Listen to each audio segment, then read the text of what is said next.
ಎಲ್ರಿಗೂ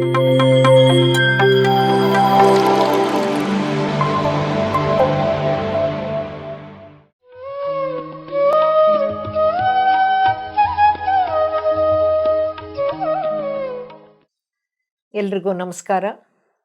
ನನಗೆ ಜನ್ಮ ಕೊಟ್ಟ ನನ್ನ ತಂದೆ ತಾಯಿಗೆ, ನನ್ನ ಆತ್ಮಗುರುಗಳಾದ ಬ್ರಹ್ಮರ್ಷಿ ಪಿತಾಮಹ ಸುಭಾಷ್ ಪತ್ರಿಜಿಯವರಿಗೆ ಸಾಷ್ಟಾಂಗ ಪ್ರಣಾಮಗಳನ್ನು ಅರ್ಪಿಸ್ತಾ, ಈ ದಿನದ ವಿಷಯವಾಗಿರೋ ಅರಿವು ಪ್ರಜ್ಞೆಯ 2ನೇ ಭಾಗವಾಗಿ ಇನ್ನಷ್ಟು ವಿಚಾರಗಳನ್ನು, ಆಧ್ಯಾತ್ಮಿಕ ಜ್ಞಾನವನ್ನು ತಿಳ್ಕೊಳ್ಳೋಣ.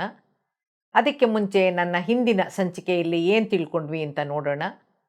ಅರಿವು ಅಂತಂದರೆ ತಿಳುವಳಿಕೆ, ಎಚ್ಚರ, ಜ್ಞಾನ. ಅರಿವೇ ಗುರು ಅಂತಲೂ ಹೇಳ್ತಾರೆ. ಪ್ರಜ್ಞೆ ಅಂದರೂ ಕೂಡ ತಿಳುವಳಿಕೆ, ಜ್ಞಾನ, ಅರಿವು, ಎಚ್ಚರನೇ. ಅರಿವು ಮತ್ತು ಪ್ರಜ್ಞೆ ಈ ಎರಡೂ ಪದಗಳ ಅರ್ಥ ಒಂದೇ ಅನಿಸುತ್ತೆ. ಎರಡೂ ಪದಗಳಲ್ಲಿ ಅಂತಹ ವ್ಯತ್ಯಾಸವೇನು ಕಾಣೋದಿಲ್ಲ. ಆದರೆ ಆಧ್ಯಾತ್ಮಿಕವಾಗಿ ನೋಡಿದಾಗ ಮಾನವ ತಪ್ಪಾಗದ ಹಾಗೆ ಎಚ್ಚರದಿಂದ ಕಾರ್ಯ ನಿರ್ವಹಿಸೋದನ್ನು, ದೂರಾಲೋಚನೆಯಿಂದ ಅರಿವಿನಿಂದ ಎಚ್ಚರಿಕೆ ವಹಿಸೋದನ್ನು ಪ್ರಜ್ಞೆ ಅಂತನೂ, ಜಾಗೃತ ಸ್ಥಿತಿಯಲ್ಲಿ ಮುಂದಾಲೋಚನೆಯಿಂದ ದೂರಾಲೋಚನೆಯಿಂದ ತೀರ್ಮಾನ ತಗೊಳ್ಳೋದನ್ನು, ಮಾಡೋ ಕೆಲಸದ ಮೇಲೆ ಮನಸ್ಸಿಟ್ಟು ಶಿಸ್ತು ಶ್ರದ್ಧೆಯಿಂದ ಎಚ್ಚರ ವಹಿಸಿ ಅರಿವಿನಿಂದ ಪ್ರತಿಕ್ರಿಯಿಸೋದನ್ನು, ಎಂದೆಂದಿಗೂ ನೆನಪಿನಲ್ಲಿ ಆಚರಣೆಯಲ್ಲಿಡಬೇಕಾದ, ಪಾಲಿಸಬೇಕಾದಂಥ ವಿಷಯ ವಿಚಾರಗಳನ್ನು ಪ್ರಜ್ಞೆ ಅಂತ ಅರ್ಥ ಮಾಡ್ಕೋಬೋದು. ಈ ಕರ್ಮಭೂಮಿಯಲ್ಲಿ ನಾವು ಪ್ರಾಪಂಚಿಕವಾಗಿ ಜೀವನ ನಡೆಸುವಾಗಲೂ ಅರಿವಿನೊಂದಿಗಿರಬೇಕು. ಈಗ ನೋಡೋಣ, ಮಾನವ ಪರಿಪೂರ್ಣ ಜ್ಞಾನಿಯಾಗೋಕ್ಕೆ, ಅರ್ಥಗರ್ಭಿತ ಅರಿವಿನ ಜೀವನವನ್ನು ನಡೆಸೋಕ್ಕೆ, ಆಧ್ಯಾತ್ಮಿಕವಾಗಿ ಮುನ್ನಡೆಯೋಕ್ಕೆ ಪೂರಕವಾಗಿರುವಂತಹ ಯಾವ್ಯಾವ ಅರಿವು ಪ್ರಜ್ಞೆಗಳು ಮಾನವನಲ್ಲಿ ಇರಬೇಕು, ಇಲ್ಲದಿದ್ದರೆ ಬೆಳೆಸ್ಕೊಳ್ಬೇಕು ಅಂತ ತಿಳಿಸೋಕ್ಕೆ ಇಷ್ಟಪಡ್ತೀನಿ. ಸೊ ನಾವು ಯಾವ್ಯಾವ ಪ್ರಜ್ಞೆಗಳು ಮಾನವನಲ್ಲಿರಬೇಕು, ಇಲ್ಲದೇ ಇದ್ದರೆ ಬೆಳೆಸ್ಕೊಳ್ಬೇಕು ಅಂತ ಹೇಳಿದೆ. ಅಂಥ ಬೆಳೆಸ್ಕೊಳ್ಬೇಕಾದಂಥ ಪ್ರಜ್ಞೆಗಳು ಯಾವುದು ಅಂದರೆ, ಮೊದಲನೇದಾಗಿ ಆತ್ಮಪ್ರಜ್ಞೆ. ನಾನು ಬರೇ ದೇಹ ಅನ್ನೋ ಅಂತ ತಿಳ್ಕೊಳ್ಳೋದು ಅಜ್ಞಾನ. ದೈಹಿಕ ಪ್ರಜ್ಞೆಯನ್ನು ಕಳ್ಕೊಳ್ಳೋವರೆಗೂ, ಕಾಯ ಅನುಪಸ್ಸನದ ಸ್ಥಿತಿಯನ್ನು ದಾಟೋವರೆಗೂ ಆತ್ಮಾನುಭವ ಆಗೋದಿಲ್ಲ. ಪ್ರಯಾಣ ಆಂತರಿಕವಾದಾಗ ಮಾತ್ರ ಆತ್ಮನ ಅರಿವು ಮೂಡುತ್ತೆ. ಅದು ಆನಾಪಾನಸತಿ ಧ್ಯಾನದ ಮೂಲಕ ಮಾತ್ರ ಸಾಧ್ಯ. ಆತ್ಮಜ್ಞಾನ ಅಂದರೆ ಆತ್ಮ ದೇಹವನ್ನು ಪಡೆದಿದೆ ಅಥವಾ ಹೊಂದಿದೆ ಅಂತ. ಬಟ್ಟೆಗಳನ್ನು ಬದಲಾಯಿಸೋ ಹಾಗೆ ಆತ್ಮ ದೇಹಗಳನ್ನು ಬದಲಾಯಿಸ್ತಾ, ಆತ್ಮ ಬೇರೆ ಬೇರೆ ದೇಹಗಳ ಮೂಲಕನೇ ಬೇರೆ ಬೇರೆ ಜ್ಞಾನ ಪಡೆಯುತ್ತೆ, ಅನುಭವ ಪಡೆಯುತ್ತೆ, ಕರ್ಮ ಮಾಡುತ್ತೆ, ಗುಣಲಕ್ಷಣಗಳನ್ನು ಬೆಳೆಸ್ಕೊಳ್ಳುತ್ತೆ. ತಪ್ಪುಗಳು ಕೂಡ ದೇಹದ ಮೂಲಕನೇ ಆಗಿರುತ್ತೆ. ಸರಿಪಡಿಸಿಕೊಳ್ಳಬೇಕಾಗಿರೋದು ಕೂಡ ದೇಹದ ಮೂಲಕನೇ. ಅನುಭವ ಆತ್ಮಕ್ಕೆ, ಅನುಭೂತಿ ಆತ್ಮಕ್ಕೆ, ಮುಕ್ತಿ ಆತ್ಮಕ್ಕೆ ಅನ್ನೋ ಅರಿವಿನಿಂದ ಅನುಭವಪೂರ್ವಕವಾಗಿ ಜೀವಿಸೋದೇನೆ ಆತ್ಮಪ್ರಜ್ಞೆ. 2ನೇ ಪ್ರಜ್ಞೆ ಆಧ್ಯಾತ್ಮಿಕ ಪ್ರಜ್ಞೆ. ನಾವು ಎಲ್ಲಿಂದ ಬಂದಿದ್ದೀವೋ ಅಲ್ಲಿಗೆ ಹಿಂತಿರುಗಬೇಕು ಅನ್ನೋ ಅರಿವೇ ಆಧ್ಯಾತ್ಮಿಕ. ಆಧ್ಯಾತ್ಮ ಸಂಬಂಧಿತ, ಆತ್ಮ ಸಂಬಂಧಿತ ಯಾವ್ಯಾವ ಅರಿವು ಪ್ರಜ್ಞೆ ನಮ್ಮಲ್ಲಿ ಇರಬೇಕು, ಯಾವ್ಯಾವುದನ್ನು ಬಳಸ್ಕೊಳ್ಬೇಕು, ಯಾವ್ಯಾವುದನ್ನು ಬೆಳೆಸ್ಕೊಳ್ಬೇಕು, ಯಾವ್ಯಾವುದನ್ನು ತ್ಯಜಿಸಬೇಕು ಅನ್ನೋ ತಿಳುವಳಿಕೆ ತುಂಬ ಮುಖ್ಯ. ಇದೇ ಆತ್ಮಜ್ಞಾನ. ಜೀವಕ್ಕೂ ಜೀವನಕ್ಕೂ ಇರೋ ಸಂಬಂಧ ಏನು, ಹುಟ್ಟು ಸಾವು ಅಂದ್ರೇನು, ಹುಟ್ಟಿನ ಉದ್ದೇಶ ಏನು, ಜನ್ಮ ಪುನರ್ಜನ್ಮ ಅಂದ್ರೇನು, ಈ ಎಲ್ಲ ಜ್ಞಾನದೊಂದಿಗೆ ಅರಿವಿನಿಂದ ಎಚ್ಚರಿಕೆಯಿಂದ ಜೀವಿಸೋದೇ ಆಧ್ಯಾತ್ಮಿಕ ಪ್ರಜ್ಞೆ. 3ನೇದು ದಿವ್ಯ ಪ್ರಜ್ಞೆ. ದಿವ್ಯ ಪ್ರಜ್ಞೆ ಅಂದ್ರೇನು, ಅದು ಹೇಗೆ ಕಾರ್ಯನಿರ್ವಹಿಸುತ್ತೆ, ಅದರ ವೈಶಿಷ್ಟ್ಯತೆ ಏನು. ನಮ್ಮ ನಿಮ್ಮೆಲ್ಲರ ಸೃಷ್ಟಿಯು ಅದೇ ದಿವ್ಯ ಪ್ರಜ್ಞೆಯಿಂದಾನೇ ಆಗಿರೋದು. ಆ ಮೂಲ ಚೈತನ್ಯ ಇದುವರೆಗೂ ವಿಜ್ಞಾನದ ಕೈಗೆ ಸಿಕ್ಕಿಲ್ಲ ಅನ್ನೋಕ್ಕೆ ಒಂದು ವೈಜ್ಞಾನಿಕ ಸಂಶೋಧನೆಯನ್ನು ನಿಮ್ಮ ಗಮನಕ್ಕೆ ತರೋಕ್ಕೆ ಇಷ್ಟಪಡ್ತೀನಿ. ಪ್ರಜ್ಞೆಯ ಇರುವಿಕೆಯನ್ನು, ವಿಶೇಷತೆಯನ್ನು ಹೇಗೆ ಅರ್ಥ ಮಾಡ್ಕೊಳ್ಬಹುದು ಅಂದರೆ, ಒಂದು ಜೀವಕೋಶವನ್ನು ಅಂದರೆ ಒಂದು ಸೆಲ್ಲನ್ನು 2 ಭಾಗಗಳಾಗಿ ವಿಂಗಡಿಸ್ಬಹುದು. ಅದು ವಿಂಗಡಿಸಿದಾಗ ಬೀಜಕೋಶ, ನ್ಯೂಕ್ಲಿಯಸ್ ಅಂತ ಬರುತ್ತೆ. ಕೋಶದ್ರವ್ಯ ಅಂದರೆ ಸೈಟೋಪ್ಲಾಸಮ್ ಅಂತ ಇರುತ್ತೆ. ಅಂದರೆ ಒಂದು ಸೆಲ್ಲನ್ನು 2 ಭಾಗ ಮಾಡಿದಾಗ ಬೀಜಕೋಶ, ಕೋಶದ್ರವ್ಯ ಅಂತ ಇರುತ್ತೆ. ಆ ಬೀಜಕೋಶ ನ್ಯೂಕ್ಲಿಯಸ್ನಲ್ಲಿ ತಳಿ ಮೂಲಾಂಶ ಇರುತ್ತೆ. ಅಂದರೆ ಡೈಆಕ್ಸಿ ರೈಬೋ ನ್ಯೂಕ್ಲಿಯಸ್ ಆ್ಯಸಿಡ್ ಅಂತಿರುತ್ತೆ. ಅದನ್ನು ಶಾರ್ಟ್ ಫಾರಮ್ನಲ್ಲಿ DNA ಅಂತ ಕರೀತಾರೆ. ಈ ತಳಿ ಮೂಲಾಂಶವನ್ನು ವಿಶ್ಲೇಷಿಸಿದಾಗ, ಅಂದರೆ DNA ವಿಶ್ಲೇಷಿಸಿದಾಗ ಅದರಲ್ಲಿ ಏನೇನಿತ್ತಂತೆ ಅಂದರೆ, ಇಂಗಾಲ ಅಂದರೆ ಕಾರ್ಬನ್, ರಂಜಕ ಇತ್ತಂತೆ ಸಲ್ಫರ್, ಸಸಾರಜನಕ ನೈಟ್ರೋಜನ್, ಆಮ್ಲಜನಕ, ಆಕ್ಸಿಜನ್ ಇವುಗಳ ಪರಮಾಣುಗಳ ಸಂಯೋಗ ಇದ್ದು ಇವು ದೇಹದ ರಚನಾ ಕಾರ್ಯವನ್ನು ನಿರ್ವಹಿಸುವಂತಹ ರಾಸಾಯನಿಕಗಳು ಆಗಿರೋದ್ರಿಂದ ರಚನಾ ಕಾರ್ಯವು ಸೂತ್ರಬದ್ಧವಾಗಿ ಅವ್ಯಾಹತವಾಗಿ ನಿರಂತರವಾಗಿ ನಡೀತಾ ಇರುತ್ತೆ ಅಂತ ವಿಜ್ಞಾನ ಕಂಡುಕೊಂಡಿದೆ. ಇದೇ ಪರಮಾಣುಗಳನ್ನು ಅಂದರೆ ಇದೇ ಕಾರ್ಬನ್, ಸಲ್ಫರ್, ನೈಟ್ರೋಜನ್, ಆಕ್ಸಿಜನ್ ರಾಸಾಯನಿಕಗಳನ್ನು ಪ್ರಯೋಗಶಾಲೆಯಲ್ಲಿ ಮಿಶ್ರಣ ಮಾಡಿದಾಗ ನಮಗೆ ಸಂಯುಕ್ತ ವಸ್ತುಗಳು ಸಿಗೋದು ಸಹಜನೇ ಹೊರತು ಅವುಗಳಿಂದ ಯಾವುದೇ ರಚನಾ ಕಾರ್ಯ ನಡೆಯೋಕ್ಕೆ ಸಾಧ್ಯವಾಗಲಿಲ್ಲ. ಯಾಕೆಂದರೆ ಆ ಮಿಶ್ರಣದಿಂದ ದೊರೆತಂಥ ಸಂಯುಕ್ತ ವಸ್ತುಗಳೆಲ್ಲನೂ ಪ್ರಜ್ಞಾರಹಿತವಾದ ಅಂದರೆ ಪ್ರಜ್ಞೆ ಇಲ್ಲದ ರಾಸಾಯನಿಕಗಳಾಗಿತ್ತೇ ವಿನಃ ಇವುಗಳಲ್ಲಿ ಪ್ರಜ್ಞೆಯನ್ನು ವಿಜ್ಞಾನಿಗಳು ತುಂಬಕ್ಕೆ ಆಗಲಿಲ್ಲ. ವಸ್ತುಗಳನ್ನು ಪ್ರಜ್ಞಾವಂತರನ್ನಾಗಿ ಮಾಡೋಕ್ಕಾಗೋಲ್ಲ ನಾವು.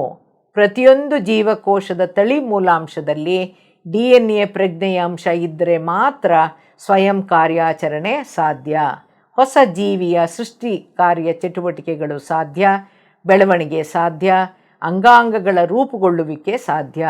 ಈ DNA ಪ್ರಜ್ಞೆಯನ್ನು ಸಾಮಾನ್ಯ ವಿಜ್ಞಾನ ಪ್ರಯೋಗಾಲಯದಲ್ಲಿ ತುಂಬಕ್ಕೆ ಸಾಧ್ಯ ಇಲ್ಲ. ಇದೇ ದಿವ್ಯ ಪ್ರಜ್ಞೆ, ಜೈವಿಕ ಪ್ರಜ್ಞೆ, ಬಯೋ ಕಾನ್ಷಿಯಸ್ನೆಸ್. ಜೀವಿಗಳಲ್ಲಿ ಈ ದಿವ್ಯ ಪ್ರಜ್ಞೆಯೇ ಜೈವಿಕ ಪ್ರಜ್ಞೆಯೇ ವಿಶಿಷ್ಟ. ಮಾನವನಲ್ಲಿರೋ ಈ ದಿವ್ಯ ಪ್ರಜ್ಞೆ ಇನ್ನೂ ವಿಶೇಷ. ಮಾನವನ ರಚನೆಗೆ ಮೂಲವಾದ ಶಕ್ತಿನೇ ದಿವ್ಯ ಪ್ರಜ್ಞೆ, ದೈವಿ ಪ್ರಜ್ಞೆ, ತಳಿ ಮೂಲಾಂಶ ಪ್ರಜ್ಞೆ, DNA ಅಂತ ಹೇಳಿದೆ. ಈ DNA ಪ್ರಜ್ಞೆಯು ಜೀವಕೋಶದಲ್ಲಿನ ಪ್ರತಿಯೊಂದು ಕ್ರಿಯೆಗೂ ಆದೇಶವನ್ನು ನೀಡುತ್ತಂತೆ. ಶರೀರದ ಬೆಳವಣಿಗೆಯ ಕಾರ್ಯವನ್ನು, ವಿಧ ವಿಧವಾದ ಅಂಗಾಂಗಗಳ ಕಾರ್ಯಚಟುವಟಿಕೆಗಳನ್ನು ನಿಯಂತ್ರಿಸುತ್ತಂತೆ. ಹೇಗೆ? ಸೂಕ್ಷ್ಮ ರೂಪದಲ್ಲಿ. ಮಾನವ ಜೀವಿಯ ಭೌತಿಕ ಗುಣಲಕ್ಷಣಗಳಾದ ಚರ್ಮ, ಕೂದಲು, ಸ್ನಾಯುಗಳ ರಚನೆ, ಮೂಳೆಗಳ ರಚನೆ, ವ್ಯಕ್ತಿಯ ಎತ್ತರ, ತೂಕ, ಸ್ವರೂಪ, ವ್ಯಕ್ತಿಯ ನಡವಳಿಕೆ, ಬುದ್ಧಿಶಕ್ತಿ, ಮನೋವಿಕಾಸ ಹಾಗೂ ಭಾವನಾತ್ಮಕ ಗುಣಗಳನ್ನು ಈ ಒಂದು ಪ್ರಜ್ಞೆ ನಿರ್ದೇಶಿಸುತ್ತಂತೆ. ಅನುವಂಶೀಯ ಕಾಯಿಲೆಗಳನ್ನು ಸೂಚಿಸುತ್ತಂತೆ.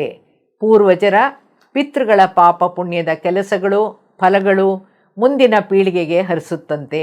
ಈ ಎಲ್ಲವನ್ನೂ ಸೂತ್ರಬದ್ಧವಾಗಿ ನಿರ್ವಹಿಸುತ್ತಂತೆ.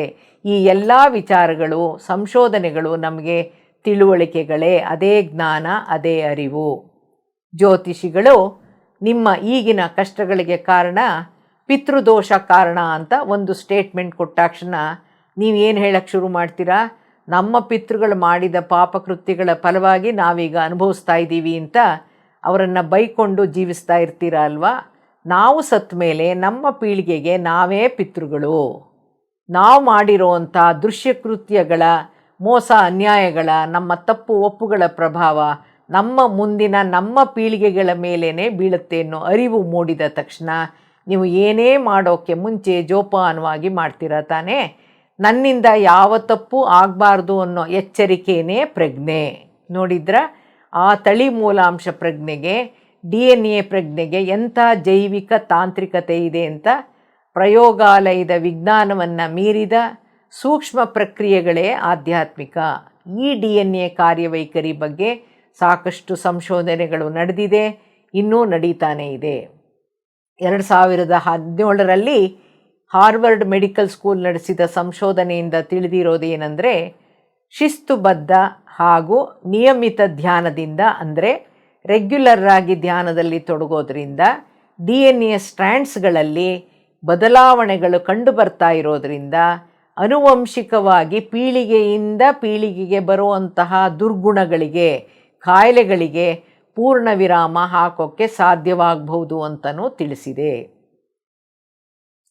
ಸಾಮಾನ್ಯ ವಿಜ್ಞಾನದ ಪರಿಮಿತಿಯಲ್ಲಿ, ವೈದ್ಯಕೀಯ ವಿಜ್ಞಾನದ ಪರಿಮಿತಿಯಲ್ಲಿ ಬಾರದ, ಮಾನವ ನಿಯಂತ್ರಿಸಕ್ಕಾಗದ, ಇಂದ್ರಿಯಗಳಿಗೆ ಎಟಕಲಾರದ, ಪ್ರಯೋಗಾಲಯದಲ್ಲಿ ಕಂಡುಹಿಡಿಯೋಕ್ಕಾಗದೇ ಇರುವಂಥ ಎಲ್ಲ ರೀತಿಯ ಜೈವಿಕ ಚರಾಚರ ರಚನೆಗೆ, ಕ್ರಿಯೆಗಳಿಗೆ, ಪ್ರಕ್ರಿಯೆಗಳಿಗೆ ಕಾರಣವಾಗಿರೋ ಶಕ್ತಿಯೇ, ಚೈತನ್ಯವೇ ದೈವಿ ಶಕ್ತಿ, ದೈವಿಕ ಪ್ರಜ್ಞೆ, ದಿವ್ಯ ಪ್ರಜ್ಞೆ ಅಂತಾನೋ.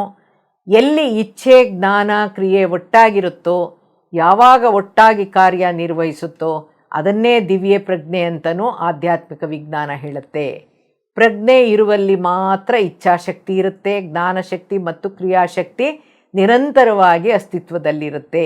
ಈ ಮೂರೂ ಶಕ್ತಿಗಳ ಬಗ್ಗೆ ಬ್ರಹ್ಮಾಂಡ ಪುರಾಣದ ಲಲಿತಾ ಸಹಸ್ರನಾಮದಲ್ಲಿ ಶ್ಲೋಕ 659ರಲ್ಲಿ ಉಲ್ಲೇಖ ಇದೆಯಂತೆ. ಈ ಆಧ್ಯಾತ್ಮಿಕ ವೈಶಿಷ್ಟ್ಯತೆಗಳನ್ನು ಸತ್ಯಗಳನ್ನು ತಿಳಿಲೇಬೇಕು ಅನ್ನುವಂಥ ತೃಷೆನೇ, ಇಚ್ಛೆನೇ ಇಚ್ಛಾಶಕ್ತಿ. ಈ ಆಧ್ಯಾತ್ಮಿಕ ಸತ್ಯಗಳೇ ತಿಳುವಳಿಕೆಗಳೇ ಜ್ಞಾನ, ಜ್ಞಾನಾನುಭವವೇ ಜ್ಞಾನಶಕ್ತಿ. ಈ ಸೂಕ್ಷ್ಮ ರೂಪದಲ್ಲಿ ಸೂತ್ರಬದ್ಧವಾದ ಕಾರ್ಯನಿರ್ವಹಣೆಯೇ, ಅದರಲ್ಲಿ ಅಡಗಿರುವಂಥ ಪ್ರಕ್ರಿಯೆಯೇ ಕ್ರಿಯಾಶಕ್ತಿ. ಈ ಮೂರೂ ಶಕ್ತಿಗಳ ಇರುವಿಕೆಯನ್ನು, ಕಾರ್ಯವೈಖರಿಯನ್ನು ಹೀಗೂ ಅರ್ಥ ಮಾಡ್ಕೋಬೋದು. ಇಚ್ಛಾಶಕ್ತಿಯಿಂದ ಹುಟ್ಟೋ ಇಚ್ಛೆಯನ್ನು, ಹಂಬಲವನ್ನು ಪೂರ್ತಿ ಮಾಡ್ಕೊಳ್ಳೋಕ್ಕೆ ಸಂಬಂಧಿತ ಜ್ಞಾನ ಬೇಕು. ಆ ಇಚ್ಛೆಯನ್ನು ಪೂರ್ಣಗೊಳಿಸ್ಕೊಳ್ಳಲೇಬೇಕೆನ್ನೋ ಹಂಬಲದಿಂದ ಪಡೆದ ಸಂಬಂಧಿತ ಜ್ಞಾನವನ್ನು ಬಳಸಿ ನಾವೇನು ಎಫರ್ಟ್ ಹಾಕ್ತೀವೋ, ಪರಿಶ್ರಮ ಹಾಕ್ತೀವೋ ಅದೇ ಕ್ರಿಯಾಶಕ್ತಿ. ಈ ಮೂರು ಶಕ್ತಿಗಳು ಅಂದರೆ ಜ್ಞಾನದ ಹಂಬಲ, ಆ ಜ್ಞಾನ ಮತ್ತು ಅದರ ಕಾರ್ಯನಿರ್ವಹಣೆ ಒಟ್ಟಾಗಿ ಕಾರ್ಯನಿರ್ವಹಿಸೋಕ್ಕೆ ಸಾಧ್ಯವಿರೋದು ಮಾನವನಲ್ಲಿರೋ ದೈವಿ ಪ್ರಜ್ಞೆಯ ಅಂಶದಿಂದ ಮಾತ್ರ. ಅದಕ್ಕೇ ಈ ಮಾನವ ಜನ್ಮ ಶ್ರೇಷ್ಠ ಅನ್ನೋದು. ಈ ಮೂರೂ ಶಕ್ತಿಗಳ ಇಚ್ಛಾಶಕ್ತಿ, ಕ್ರಿಯಾಶಕ್ತಿ, ಜ್ಞಾನಶಕ್ತಿಯ ಸೂಕ್ಷ್ಮ ರೂಪದ ಕಾರ್ಯಾಚರಣೆಯನ್ನು ಸುಸ್ಥಿತಿಯಲ್ಲಿಡಕ್ಕೆ, ನಿರಂತರವಾಗಿ ಚಾಲನೆಯಲ್ಲಿರಿಸೋಕ್ಕೆ ಸಾಧ್ಯ ಧ್ಯಾನ ಸಾಧನೆಯಿಂದ, ಧ್ಯಾನದಲ್ಲಿ ಪ್ರವಹಿಸೋ ವಿಶ್ವಶಕ್ತಿಯಿಂದ, ಪರಬ್ರಹ್ಮನ ದೈವಿ ಪ್ರಜ್ಞೆಯಿಂದ. 4ನೇದು ಸುಪ್ತ ಪ್ರಜ್ಞೆ. ದಿನನಿತ್ಯ ಜೀವನದಲ್ಲಿ ನನ್ನ ಒಳಮನಸ್ಸು ಬೇಡ ಅಂತ ಹೇಳ್ತಾ ಇದೆ ಅಂತೀವಲ್ಲ, ಅದೇ ಸುಪ್ತ ಮನಸ್ಸು, ಅದೇ ಸುಪ್ತ ಪ್ರಜ್ಞೆ. ಆತ್ಮ ಮತ್ತು ಸುಪ್ತ ಮನಸ್ಸು ಒಂದು ನಾಣ್ಯದ ಎರಡು ಮುಖಗಳಿದ್ದಂತೆ. ಆತ್ಮನ ಪೂರ್ಣ ವಿಚಾರಗಳು, ನಡವಳಿಕೆಗಳು, ಸ್ವಭಾವಗಳು, ಕಾರ್ಯಕಾರಣಗಳು, ಅನುಭವಗಳು ಸುಪ್ತ ಮನಸ್ಸಿನಲ್ಲೇ ಮುದ್ರಣವಾಗೋದು, ಅಚ್ಚೊತ್ತೋದು. ಹಾಗಾಗಿ ಎಚ್ಚರ ಸ್ಥಿತಿಯಿಂದಲೇ ಸುಪ್ತ ಸ್ಥಿತಿಯನ್ನು ತಲುಪಬಹುದಾದ್ದರಿಂದ ಸಂಮೋಹಿನಿಯ ಮೂಲಕ ವ್ಯಕ್ತಿಯ ಹಿಂದಿನ ಜೀವನಗಳ ಬಗ್ಗೆ, ಅವರಿಂದಾನೇ ಕಾಯಿಲೆಗೆ ಕಾರಣಗಳನ್ನು, ಮನಸ್ಥಿತಿಗೆ ಹಿಂದಿನ ಘಟನೆಗಳನ್ನು ಅವರ ಸುಪ್ತ ಮನಸ್ಸಿನಿಂದ ಹೊರತೆಗೆದು ಚಿಕಿತ್ಸೆ ನೀಡೋ ಪದ್ಧತಿಯನ್ನೇ ಪಾಸ್ಟ್ ಲೈಫ್ ಥೆರಪಿ ಅನ್ನೋದು, ರಿಗ್ರೆಷನ್ ಥೆರಪಿ ಅಂತ ಹೇಳೋದು. ಸುದೀರ್ಘ ಆಳವಾದ ಧ್ಯಾನ ಸ್ಥಿತಿಯಲ್ಲಿ ನಮಗೆ ನಾವೇ ಯಾರೊಬ್ಬರ ಸಹಾಯವೂ ಇಲ್ಲದೇ ಎಚ್ಚರ ಸ್ಥಿತಿಯಿಂದ ಸುಪ್ತ ಮನಸ್ಸನ್ನು ಒಳಹೊಕ್ಕು ನಮ್ಮ ಸ್ಥಿತಿಗತಿಯ ಕಾರಣಗಳನ್ನು, ನಮ್ಮ ಕಾಯಿಲೆಗೆ ಕಾರಣಗಳನ್ನು, ನಮ್ಮ ಕರ್ಮದ ಹೊರೆಯನ್ನು ಅಳಿಸಲೂಬಹುದಾಗಿದೆ ಅನ್ನೋ ತಿಳುವಳಿಕೆ, ಅನುಭವ ಬಹಳ ಮುಖ್ಯ. ನಾವು ಮಾಡೋ ಪ್ರತಿಯೊಂದು ಕೆಲಸಕ್ಕೂ ಇದೇ ಆತ್ಮಸಾಕ್ಷಿ. ನಿಮಗೆ ಸಂಬಂಧಪಟ್ಟ ಎಲ್ಲ ವಿಚಾರವನ್ನು, ಅಂದರೆ ನಿಮ್ಮ ಎಲ್ಲ ಒಳ್ಳೆಯ ಸ್ವಭಾವ ನಡವಳಿಕೆಯನ್ನು, ನಿಮ್ಮ ಎಲ್ಲ ಸರಿತಪ್ಪುಗಳನ್ನು, ನಿಮ್ಮ ಹವ್ಯಾಸ, ದುಶ್ಚಟ, ದುರ್ನಡತೆಗಳನ್ನು, ವಾಸನೆಗಳನ್ನು, ನಿಮ್ಮ ಎಲ್ಲ ದೋಷಗಳನ್ನು, ಪುಣ್ಯ ಭಾಗ್ಯಗಳನ್ನು, ನಿಮ್ಮ ಋಣಗಳ ಎಲ್ಲ ಲೆಕ್ಕಾಚಾರಗಳನ್ನು ಮುದ್ರಿಸಿಟ್ಟುಕೊಳ್ಳೋದೇನೆ ಸುಪ್ತ ಪ್ರಜ್ಞೆ, ಸುಪ್ತ ಮನಸ್ಸು.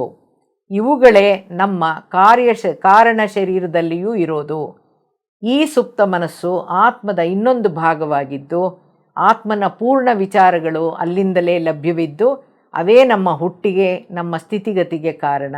ಇವೆಲ್ಲವೂ ಸೂಕ್ಷ್ಮ ರೂಪದಲ್ಲಿರೋದರಿಂದ ಧ್ಯಾನ ಕಾಲದಲ್ಲಿ ಆಲೋಚನಾರಹಿತ ಸ್ಥಿತಿಯಲ್ಲಿ ಲಭ್ಯವಾಗುವ ವಿಶ್ವಶಕ್ತಿ ಚೈತನ್ಯಕ್ಕೆ ಈ ಕಾರಣಗಳನ್ನು ಅಳಿಸಿ ಹಾಕುವಂಥ ಶಕ್ತಿನೂ ಇದೆ. ಆದರೆ ನೀವು ಮಾಡುವಂಥ 10-20 ನಿಮಿಷದ ಧ್ಯಾನದಿಂದಲ್ಲ, ನಿಮ್ಮ ವಯಸ್ಸಿನಷ್ಟು ನಿಮಿಷ ದಿನಕ್ಕೆ 2 ಬಾರಿ ಧ್ಯಾನದಲ್ಲಿ ತೊಡಗಿ ಆಲೋಚನಾರಹಿತ ಸ್ಥಿತಿಯಲ್ಲಿ ಮುಂದುವರಿಸೋದ್ರಿಂದ, ಹುಣ್ಣಿಮೆ ಧ್ಯಾನದಲ್ಲಿ ತೊಡಗೋದ್ರಿಂದ ಮಾತ್ರ ಸಾಧ್ಯ.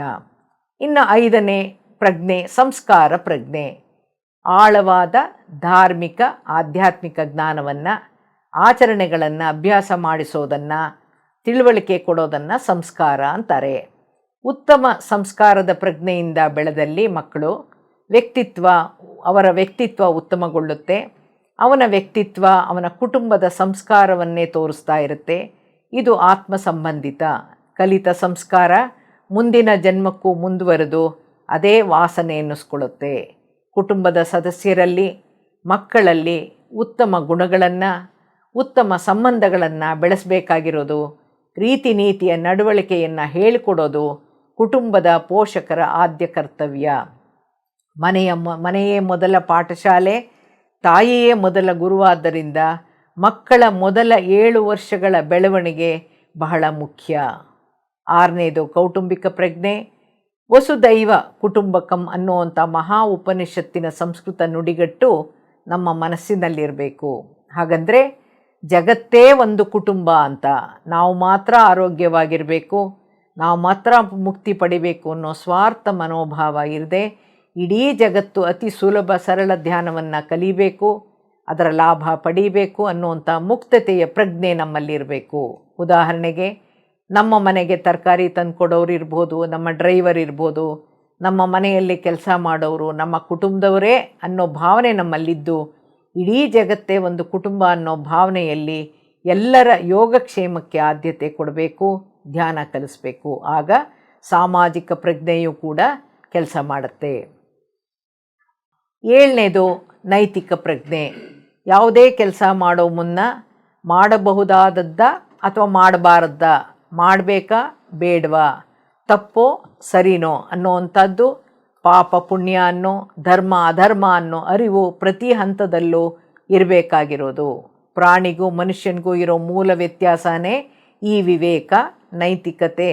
ಪ್ರಾಣಿಗಳಿಗೆ ಇರಲ್ಲ, ಮನುಷ್ಯನಿಗೆ ಇರಲೇಬೇಕಾದಂಥದ್ದು. ವಿವೇಕವಿಲ್ಲದೆ ಮಾಡಬಾರ್ದ ಅನೈತಿಕ ಧರ್ಮದ ಚಟುವಟಿಕೆಗಳಲ್ಲಿ ತೊಡಗಿದ್ರೆ, ತಪ್ಪು ಎಂದು ತಿಳಿದೂ ತಪ್ಪು ಮಾಡಿದ್ರೆ ಕ್ಷಮೆಯೇ ಇಲ್ಲ, ಕ್ಷಮೆ ಕೇಳುವ ಅರ್ಹತೆಯೂ ಇರೋಲ್ಲ. ಅದಕ್ಕೆ ತಕ್ಕ ನೀಚ ಪ್ರತಿಫಲ ಅನುಭವಿಸಲೇಬೇಕು.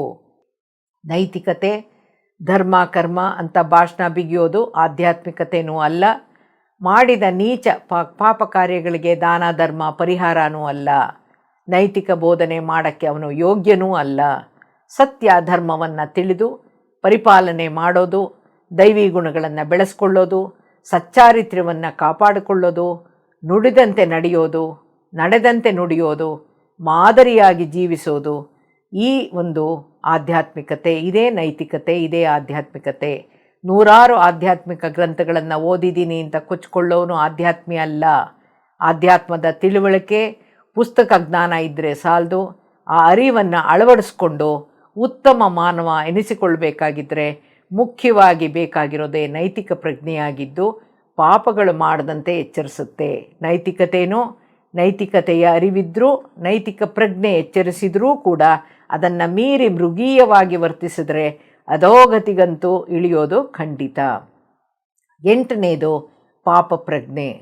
ಅರಿವಿದ್ದೋ ಅರಿವಿಲ್ಲದೆಯೋ ನಮ್ಮಿಂದ ತಪ್ಪಾಗಿ ಹೋಗಿದೆ, ಯಾರೂ ಕೈ ಮಾಡಿ ತೋರಿಸ್ದೇ ಇದ್ದರೂ ಕೂಡ, ನಿಂದಿಸ್ತಿದ್ರೂ ಕೂಡ, ರೆಡ್ ಹ್ಯಾಂಡ್ ಆಗಿ ಸಿಕ್ಕಾಕಿಕೊಳ್ಳದೇ ಇದ್ರೂ ನಾವು ಮಾಡಿದ ತಪ್ಪು ನಮ್ಮನ್ನು ಕಾಡೋದೇ ಪಾಪ ಪ್ರಜ್ಞೆ. ನಾನು ಈ ರೀತಿ ಮಾಡಬಾರ್ದಿತ್ತು ಅನ್ನೋ ಪಶ್ಚಾತ್ತಾಪ, ನನ್ನನ್ನು ಕ್ಷಮಿಸುವಂಥ ಭಗವಂತನಲ್ಲಿ ಪ್ರಾರ್ಥಿಸೋದು, ಇನ್ನು ಮುಂದೆ ಎಂದೂ ಇಂತಹ ತಪ್ಪನ್ನು ಮಾಡೋದಿಲ್ಲ ಅಂತ ಮತ್ತೆ ಮತ್ತೆ ಸಂಕಲ್ಪ ಮಾಡೋದು, ಪ್ರಮಾಣ ಮಾಡೋದು, ಒಳ್ಳೆಯ ಬುದ್ಧಿ ಕೊಡುವಂಥ ಭಗವಂತನಲ್ಲಿ ವಿನಮ್ರವಾಗಿ ಬೇಡೋ ಸ್ಥಿತಿಯೇ ಪಾಪ ಪ್ರಜ್ಞೆ. ತಪ್ಪು ಮಾಡಿಯೂ ತಪ್ಪಲ್ಲವೆಂಬಂತೆ ವಾದ ಮಾಡೋನು, ಸುಳ್ಳು ಹೇಳೋನು, ತನ್ನ ತಪ್ಪಿಗೆ ಪಶ್ಚಾತ್ತಾಪ ಪಡದೇ ಇರೋನು, ಕ್ಷಮೆ ಯಾಚಿಸದೇ ಇರೋನು, ತನ್ನ ಬಂಡತನದಿಂದ ಅಹಂನಿಂದ ಜೋರು ಹೊಡ್ಕೊಂಡು ಜೀವಿಸೋನು, ತಪ್ಪನ್ನೂ ಸರಿಪಡಿಸ್ಕೊಳ್ಳದೇನೆ ಪಾಪ ಪ್ರಜ್ಞೆಯೂ ಅವನನ್ನು ಕಾಡದೇ ಇದ್ದರೆ ತಪ್ಪನ್ನು ಸುಳ್ಳಿನಿಂದ ಮುಚ್ಚಾಕಿ ಮೊದಲನೇ ಸಲ ಸಿಕ್ಕಿ ಹಾಕಿಕೊಳ್ಳದೆ ಗೆದ್ದುಕೊಂಡೇನೆಂದರೆ ಸಾಕು, ಮುಂದೆ ಇನ್ನಷ್ಟು ಘೋರ ತಪ್ಪುಗಳನ್ನು ಮಾಡೋ ಸಾಧ್ಯತೆಗಳು ಹೆಚ್ಚು. ಅಂತಹವನು ನಂಬಿಕೆಗೂ ಅನರ್ಹ, ಕ್ಷಮೆಗೂ ಅನರ್ಹ. ಅವನೆಷ್ಟೇ ಆಧ್ಯಾತ್ಮಿಕ ಜ್ಞಾನವನ್ನು ಪಡ್ಕೊಂಡಿದ್ರೂ ಎಲ್ಲ ವೇಸ್ಟ್. ಅವನಲ್ಲಿರೋ ನೀಚ ರಾಕ್ಷಸ ಗುಣಗಳಿಂದ, ಅಮಾನವೀಯ ಸ್ವಭಾವದಿಂದ ಮಾನವ ಜನ್ಮವನ್ನೂ ಕಳ್ಕೊಂಡು ಮತ್ತೆ ವಿವೇಕವಿಲ್ಲದ ಮೃಗೀಯ ಸಂಕುಲದ ಜೀವನವನ್ನು ನಡೆಸ್ತಾ ಯು ಕ್ರಿಯೇಟ್ ಯುವರ್ ರಿಯಾಲಿಟಿ ಅನ್ನೋ ಸಿದ್ಧಾಂತಕ್ಕೆ ಸಾಕ್ಷಿಯಾಗಬಹುದು. 9ನೇದು ನಮ್ಮಲ್ಲಿರಬೇಕಾದ ಪ್ರಜ್ಞೆ ಧರ್ಮ ಪ್ರಜ್ಞೆ. ಧರ್ಮ ಅಂದರೆ ಮಾಡಬೇಕಾಗಿರೋದು, ಮಾಡಬಹುದಾಗಿರೋದು, ಪಾಲಿಸಬೇಕಾಗಿರುವಂಥ ವಿಧಿವಿಧಾನದ ಚೌಕಟ್ಟು. ಒಬ್ಬ ಗೃಹಸ್ಥಾಶ್ರಮಿಯು ಪಾಲಿಸಬೇಕಾದಂಥ ಧರ್ಮಗಳು ಗೃಹಧರ್ಮ, ಪಿತೃಧರ್ಮ, ದೇವಧರ್ಮ, ದಾನಧರ್ಮ, ಪುತ್ರಧರ್ಮ, ಯುಗಧರ್ಮ, ಸಮಾಜ ಧರ್ಮ ಅಂತ ಸನಾತನ ಧರ್ಮ ಸಾರುತ್ತೆ.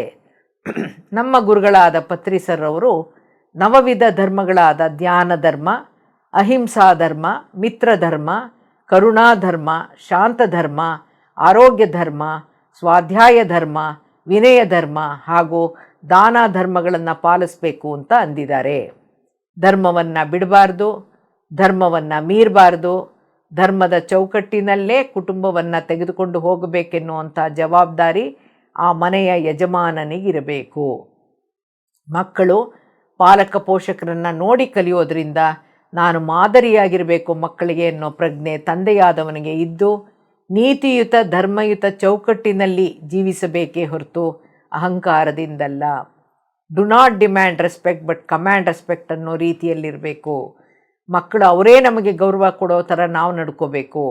ಪೋಷಕರ ಹಿರಿಯರ ಆಧ್ಯಾತ್ಮಿಕ ಆಚಾರ ವಿಚಾರಗಳು, ನಡವಳಿಕೆಗಳು, ಸಂಸ್ಕಾರ, ಆಧ್ಯಾತ್ಮಿಕ ಶಿಸ್ತು, ನಡೆನುಡಿಗಳು, ವ್ಯವಹಾರ ಖಂಡಿತ ಮಕ್ಕಳ ಬೆಳವಣಿಗೆಯಲ್ಲಿ ಮುಖ್ಯ. ನಾವು ಸೇವಿಸೋ ಆಹಾರಕ್ಕೂ ನಮ್ಮ ಧರ್ಮ ಪ್ರಜ್ಞೆಗೂ ಸಂಬಂಧವಿದೆ ಅನ್ನೋಕ್ಕೆ ಮಹಾಭಾರತದ ಕತೆ ಒಂದಿದೆ. ಶರಪಂಜರದ ಮೇಲೆ ಮಲಗಿದ್ದಂಥ ಭೀಷ್ಮರು ಧರ್ಮರಾಯನಿಗೆ ಧರ್ಮೋಪದೇಶ ಮಾಡ್ತಿದ್ದಾಗ ದ್ರೌಪದಿ ಭೀಷ್ಮರನ್ನು ಪ್ರಶ್ನಿಸ್ತಾಳೆ, ನನ್ನ ಮಾನಾಪಹರಣದ ಸಮಯದಲ್ಲಿ ಈ ನಿಮ್ಮ ಧರ್ಮ ಪ್ರಜ್ಞೆ ಎಲ್ಲಿ ಹೋಗಿತ್ತು? ಆಗುತ್ತಾ ಇದ್ದಂಥ ಅನ್ಯಾಯವನ್ನು ಏಕೆ ನೀವು ಪ್ರತಿಭಟಿಸಲಿಲ್ಲ ಅಂತ ಕೇಳ್ತಾಳೆ. ಆಗ ಭೀಷ್ಮ ಹೇಳ್ತಾನೆ, ಆವತ್ತು ದುರ್ಯೋಧನ ನೀಡ್ತಾ ಇದ್ದಂಥ ಆಹಾರವನ್ನು ಸ್ವೀಕರಿಸ್ತಾ ಇದ್ದೆ. ಆ ಪಾಪದ ಅನ್ನವನ್ನು ಉಂಡು ಕೊಬ್ಬಿದ್ದ ಈ ದೇಹದಲ್ಲಿ ಧರ್ಮ ಪ್ರಜ್ಞೆಯ ಸುಳುವೆ ಇರಲಿಲ್ಲ. ದುಷ್ಟ ಆಹಾರದ ಪರಿಣಾಮವಾಗಿ ನನ್ನಲ್ಲಿ ತಾಮಸ ವೃತ್ತಿ ಇತ್ತು. ನಾವು ತಿನ್ನೋ ಆಹಾರ 3 ಭಾಗವಾಗುತ್ತೆ. ಒಂದು ರಕ್ತ ಮಾಂಸವಾದರೆ ಸ್ಥೂಲ ಭಾಗ ಕಶ್ಮಲವಾಗುತ್ತೆ, ಸೂಕ್ಷ್ಮ ಭಾಗ ನಮ್ಮ ಮನಸ್ಸಾಗಿ ಪರಿಣಮಿಸುತ್ತೆ. ಅನ್ನ ನೀಡೋರ ಗುಣ ಅದರಲ್ಲಿ ಸೇರಿರುತ್ತೆ. ಅರ್ಜುನನ ಬಾಣಗಳಿಂದ ನನ್ನ ರಕ್ತವೆಲ್ಲ ಬಸಿದು ಹೋಗಿ ಈಗ ಮೂಳೆ ಮಾತ್ರ ಉಳಿದಿದೆ. ಆದ್ದರಿಂದ ನನ್ನಲ್ಲಿ ಈಗ ಸ್ವಾಭಾವಿಕವಾಗಿ ಧರ್ಮ ಪ್ರಜ್ಞೆ ಜಾಗೃತವಾಗಿದೆ ಅಂತ ಹೇಳ್ತಾನೆ. ಅದನ್ನೇ ಪತ್ರಿ ಸರ್ ಹೇಳ್ತಾ ಇದ್ದಿದ್ದು, you are what you eat ಅಂತ. ಮುಂದಿನ ಪ್ರಜ್ಞೆ ಸ್ಥಿತಪ್ರಜ್ಞೆ, ಸ್ಥಿತಪ್ರಜ್ಞಾ ಸ್ಥಿತಿ ಅಂತ ಹೇಳ್ಬೋದು. ಈ ಕುರಿತು ಭಗವದ್ಗೀತೆಯ 2ನೇ ಅಧ್ಯಾಯದ 54ನೇ ಶ್ಲೋಕದಲ್ಲಿ ವಿವರಣೆ ಇದೆ. ಸ್ಥಿತಪ್ರಜ್ಞನ ಲಕ್ಷಣಗಳ ಕುರಿತು ಶ್ಲೋಕ 54ರಿಂದ 72ರಲ್ಲಿ ವಿವರಿಸಲಾಗಿದೆ. ಮನಸ್ಸಿಗೆ ಸಂಬಂಧಿಸಿದಂಗೆ ಇರೋವಂಥ ಆಧ್ಯಾತ್ಮಿಕ ಪ್ರಜ್ಞಾ ಸ್ಥಿತಿ, ಸ್ಥಿತಪ್ರಜ್ಞೆ ಲಾಭ, ನಷ್ಟ, ಭಯ, ಸಂತೋಷ, ಸಂಕಟ, ನಿರಾಸೆಗಳಿಂದ ಪ್ರಭಾವಿತನಾಗದಿರೋನು ಸ್ಥಿತಪ್ರಜ್ಞ. ಅಂದರೆ ಇವುಗಳು ಯಾವುದರಿಂದಾನೂ ಅವನು ಇನ್ಫ್ಲೂಯೆನ್ಸ್ ಆಗದೇ ಇರೋನು ಸ್ಥಿತಪ್ರಜ್ಞ.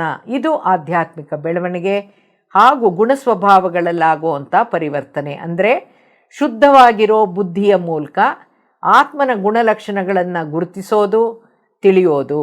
ಯಾವುದೇ ಭಾವನಾತ್ಮಕ ಸ್ಥಿತಿಯಲ್ಲಿ ಭಾವುಕನಾಗದಿರೋದು, ನಿರ್ಭೀತನಾಗದಿರೋದು, ಇದು ಭಾವನಾತ್ಮಕ ಪ್ರಜ್ಞಾಸ್ಥಿತಿ. ಸ್ಥಿತಪ್ರಜ್ಞ ಅಂದರೆ ಸ್ಥಿತವಾದ ಬುದ್ಧಿಯುಳ್ಳವನು ಮತ್ತು ಟ್ರಾನ್ಸ್ ಸ್ಟೇಟ್ನಲ್ಲಿ ನೆಲೆಗೊಂಡವನು, ಸಮಾಧಿ ಸ್ಥಿತಿಯಲ್ಲಿರೋನು ಅಂತರ್ಥ. ದೈವಿ ಪ್ರಜ್ಞೆಯಲ್ಲಿ ಅನುಸಂಧಾನ ಆಗೋ ಪ್ರಯತ್ನದಲ್ಲಿರೋನು ಸ್ಥಿತಪ್ರಜ್ಞ. 11ನೇದು ಜ್ಞಾನ ಪ್ರಸಾರ ಪ್ರಜ್ಞೆ, ಆಧ್ಯಾತ್ಮ ಪ್ರಚಾರ ಪ್ರಜ್ಞೆ. ಮನುಷ್ಯನಿಗೆ ಕಲಿಯೋ ಆಸಕ್ತಿ, ತಿಳಿಯೋ ಉತ್ಸಾಹ, ಜ್ಞಾನ ತೃಷೆ ಇರಬೇಕು. ತಿಳಿಸೋ ಅಂಥ ಜ್ಞಾನಿಯೂ ಸಿಗಬೇಕು. ತಿಳಿದವರಿಂದ ಆಧ್ಯಾತ್ಮಿಕ ವಿಚಾರಗಳನ್ನು ತಿಳಿದು ಆ ಜ್ಞಾನವನ್ನು ಪ್ರಸಾರ ಮಾಡಬೇಕು. ತಿಳಿಸೋಕ್ಕೂ ಆಸಕ್ತಿ ಇರಬೇಕು, ಉತ್ಸಾಹ ಇರಬೇಕು. ಯಾರಿಗೂ ತಿಳಿಸಿಕೊಡದೆ ಸತ್ತರೆ ಆ ಆಧ್ಯಾತ್ಮಿಕ ಜ್ಞಾನವೂ ನಶಿಸಿ ಹೋಗುತ್ತೆ. ಹಿಂದಿನ ಕೆಲವು ಜ್ಞಾನಿಗಳು, ಆಧ್ಯಾತ್ಮಿಕ ಸಾಧಕರು ತಮ್ಮ ವಿದ್ಯೆಯನ್ನು, ಜ್ಞಾನವನ್ನು ಬೇರೆಯವರಿಗೆ ಕಲಿಸೋ ಮುನ್ನ ಯಾರಿಗೂ ಹೇಳೋದಿಲ್ಲ, ಯಾರಿಗೂ ಕಲಿಸೋದಿಲ್ಲ ಅಂತ ಅವರಿಂದ ಭಾಷೆ ತಗೊಂಡು ಹೇಳಿಕೊಡ್ತಾ ಇದ್ದಿದ್ದರಿಂದ ಎಷ್ಟೋ ವಿದ್ಯೆಗಳು, ಎಷ್ಟೋ ಚೈತನ್ಯ ಚಿಕಿತ್ಸಾ ಪದ್ಧತಿಗಳು ಹೇಳ ಹೆಸರಿಲ್ದಂಗೆ ನಶಿಸಿ ಹೋಗಿವೆ. ಕಲಿಸೋಕ್ಕೆ ನಾವು ರೆಡಿ ಇದ್ದರೂ ಕಲಿಯೋರು ಬೇಕಲ್ಲ ಅಂತ ನಮ್ಮ ಪತ್ರಿ ಸರ್ ಗುರುಗಳಾಗಿದ್ದ ಸದಾನಂದ ಯೋಗಿಗಳು ಸದಾ ಹೇಳ್ತಾ ಇದ್ರಂತೆ. ಸ್ವ ಇಚ್ಛೆಯಿಂದ ಬರೋರು ಕಡಿಮೆ, ಶ್ರದ್ಧೆಯಿಂದ ಕಲಿಯೋರು ಕಡಿಮೆ, ಕಲಿತರೂ ಸಾಧನೆಯಲ್ಲಿ ತೊಡಗೋರು ಕಡಿಮೆ. ಈಗ ಓದೋ ಅಭ್ಯಾಸನೂ ಕಡಿಮೆ ಆಗಿದೆ. ಬರೆಯೋ ಅಭ್ಯಾಸ ಬಿಟ್ಟೇ ಹೋಗಿದೆ. ಎಲ್ಲ ರೆಕಾರ್ಡ್ ಮಾಡಿಸ್ಕೊಟ್ಬಿಡಿ, ನಾವು ಟೈಮ್ ಆದಾಗ ಕೇಳ್ಕೊತೀವಿ ಅಂತ ಕೇಳ್ತಾರೆ. ಅದೇ ತರಹ ಆನಾಪಾನಸತಿ ಧ್ಯಾನ ತುಂಬ ಸುಲಭ, ಬರೀ ಉಸಿರು ನೋಡೋದು ಅಂತ ತಿಳಿಸಿ ಹೇಳಿಕೊಟ್ರೆ ಅವ್ರು ಇನ್ನೂ ಸುಲಭದ ವಿಧಾನನ ಬಯಸ್ಬಿಟ್ಟು ನನ್ನ ಹತ್ರ ಕೇಳ್ತಾರೆ, ನಿಮ್ಮ ಧ್ಯಾನದಲ್ಲಿ ಉಸಿರು ತಾನೇ ನೋಡಬೇಕಾಗಿರೋದು, ಮಲಕ್ಕೊಂಡು ಮಾಡಬಹುದಲ್ವಾ ಅಂತ ಕೇಳ್ತಾರೆ. ಮನುಷ್ಯ ಅತಿ ಜಾಣ, ಆದರೆ ವಿಪರೀತ ಸೋಮಾರಿ. ಜ್ಞಾನ ಪ್ರಸಾರ ಮತ್ತು ಧ್ಯಾನ ಪ್ರಚಾರಕ್ಕೆ ಸಂಬಂಧಪಟ್ಟಂಗೆ ಪತ್ರಿ ಸರ್ ಹೇಳ್ತಾ ಇದ್ರು, ವ್ಯಕ್ತಿ ಧ್ಯಾನ ಕಲಿತು 1 ದಿನ ಆಗಿದ್ದರೆ ಅವನು 1 ಡೇ ಮಾಸ್ಟರ್. ಅವನು ತಾನು ಕಲ್ತಿರೋ ಅಂಥ ಅಷ್ಟನ್ನು ಬೇರೆಯವರಿಗೆ ಕಲಿಸಬಹುದು.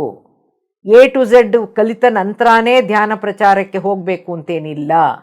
ಪಿರಮಿಡ್ ಆಧ್ಯಾತ್ಮಿಕ ಸಂಸ್ಥೆಯವರೆಲ್ಲರೂ PSSMನ ಮುನ್ನಡೆಸೋರೆಲ್ಲರೂ ಆಧ್ಯಾತ್ಮಿಕ ವಿಜ್ಞಾನಿಗಳು. ಅವರು ಸ್ಪಿರಿಚುವಲ್ ಮಾಸ್ಟರ್ಸ್. ಅವರು ಕಲಿಸೋದೇ ಧ್ಯಾನ ವಿಜ್ಞಾನ. ಅವರ ಉದ್ದೇಶನೇ ಆತ್ಮಜ್ಞಾನ ಪ್ರಚಾರ, ಧ್ಯಾನ ಪ್ರಚಾರ, ಜ್ಞಾನ ಪ್ರಸಾರ. ಅವರೆಲ್ಲರಲ್ಲೂ ಬುದ್ಧತ್ವ ಇದೆ. ಅವರಲ್ಲಿ ಧ್ಯಾನ ಪ್ರಚಾರ ಪ್ರಜ್ಞೆ ಹಾಗೂ ಜ್ಞಾನ ಪ್ರಸಾರ ಪ್ರಜ್ಞೆ ತುಂಬಿದ್ದು ಹಲವಾರು ರೀತಿಯಲ್ಲಿ ಕಾರ್ಯಕ್ರಮಗಳು ನಡೀತಾನೇ ಇವೆ. ಅವರ ಸ್ಲೋಗನ್ ಏನಂದರೆ each one teach one A day ಅಂತ. ಅಂದರೆ ಪ್ರತಿಯೊಬ್ಬ ಧ್ಯಾನಿಯೂ ದಿನಕ್ಕೆ ಒಬ್ಬರಿಗಾದರೂ ಧ್ಯಾನ ಹೇಳ್ಕೊಡ್ಬೇಕು ಅಂತ ಪತ್ರಿ ಸರ್ ಹೇಳ್ತಾ ಈ ಜಗತ್ತು ಧ್ಯಾನ ಜಗತ್ತಾಗಬೇಕು ಅಂತ ಸಂಕಲ್ಪ ಮಾಡ್ತಾ ಇದ್ದರು. ಅವರ ಸಂಕಲ್ಪ ಸಿದ್ಧಿಯಾಗೋಕ್ಕೆ ಸಹಕಾರ ಪ್ರೋತ್ಸಾಹ ಎಲ್ಲ ಕಡೆಯಿಂದ ಬರ್ತಾ ಇದೆ ಅನ್ನೋಕ್ಕೆ ಸಾಕ್ಷಿ ಇದೇ 21 ಡಿಸೆಂಬರ್ 2024 ವಿಶ್ವ ಧ್ಯಾನ ದಿನ ಅಂತ ಯುನೈಟೆಡ್ ನೇಷನ್ಸ್ ಜನರಲ್ ಅಸೆಂಬ್ಲಿ ಘೋಷಿಸಿ ಚಾಲನೆ ಕೂಡ ಕೊಟ್ಟಿದೆ. 12ನೇ ಪ್ರಜ್ಞೆ ನಮಗಿರಬೇಕಾಗಿರೋದು ಸಂಕಲ್ಪ ಪ್ರಜ್ಞೆ. ಸಂಕಲ್ಪ ಅಂದರೆ ಹೃದಯ ಮತ್ತು ಮನಸ್ಸಿನಿಂದ ರೂಪುಗೊಂಡಂಥ ಉದ್ದೇಶ, ದೃಢ ಪ್ರತಿಜ್ಞೆ, ನಿಶ್ಚಯ, ನಿರ್ಧಾರ ಅಥವಾ ಇಚ್ಛೆ. ನಾವು ಆಡೋ ಪ್ರತಿಯೊಂದು ಮಾತುಗಳು ಕೂಡ ಒಂದೊಂದು ಸಂಕಲ್ಪನೇ. ಅವಕ್ಕೆಲ್ಲ ಅಶ್ವಿನಿ ದೇವತೆಗಳು ಅಸ್ತು ಅಸ್ತು ಅಂತ ಸೀಲ್ ಹಾಕ್ತಾ ಇರ್ತಾರಂತೆ. ಅದಕ್ಕೆ ಮಾತನಾಡೋಕ್ಕೆ ಮುಂಚೆ ಎಚ್ಚರದಿಂದಿರಬೇಕು, ಪ್ರಜ್ಞೆಯಿಂದ ಮಾತನಾಡಬೇಕು. ನಮ್ಮ ಒಂದು ಮಾತು ಹೇಗೆ ಸಂಕಲ್ಪವಾಗಿ ಪರಿವರ್ತನೆಗೊಂಡು ಮ್ಯಾನಿಫೆಸ್ಟ್ ಆಗುತ್ತೆ ಅನ್ನೋಕ್ಕೆ ಒಂದೇ ಒಂದು ಘಟನೆಯನ್ನು ಹೇಳಕ್ಕೆ ಇಷ್ಟಪಡ್ತೀನಿ. Power of the subconscious mind ಅನ್ನೋ ಪುಸ್ತಕದಲ್ಲಿ ಈ ಒಂದು ಘಟನೆ ಇದೆ. ಅದರಲ್ಲಿ ಏನು ಅಂದರೆ ಯಾವಾಗಲೂ ತಂದೆಯರು ಮಗನಿಗಿಂತ ಮಗಳನ್ನ ಕಂಡ್ರೆ ಬಹಳ ಇಷ್ಟ ಇರುತ್ತೆ ಅವರಿಗೆ, ಒಳ್ಳೆಯ ಒಂದು ಸ್ನೇಹ ಭಾವ ಇರುತ್ತೆ.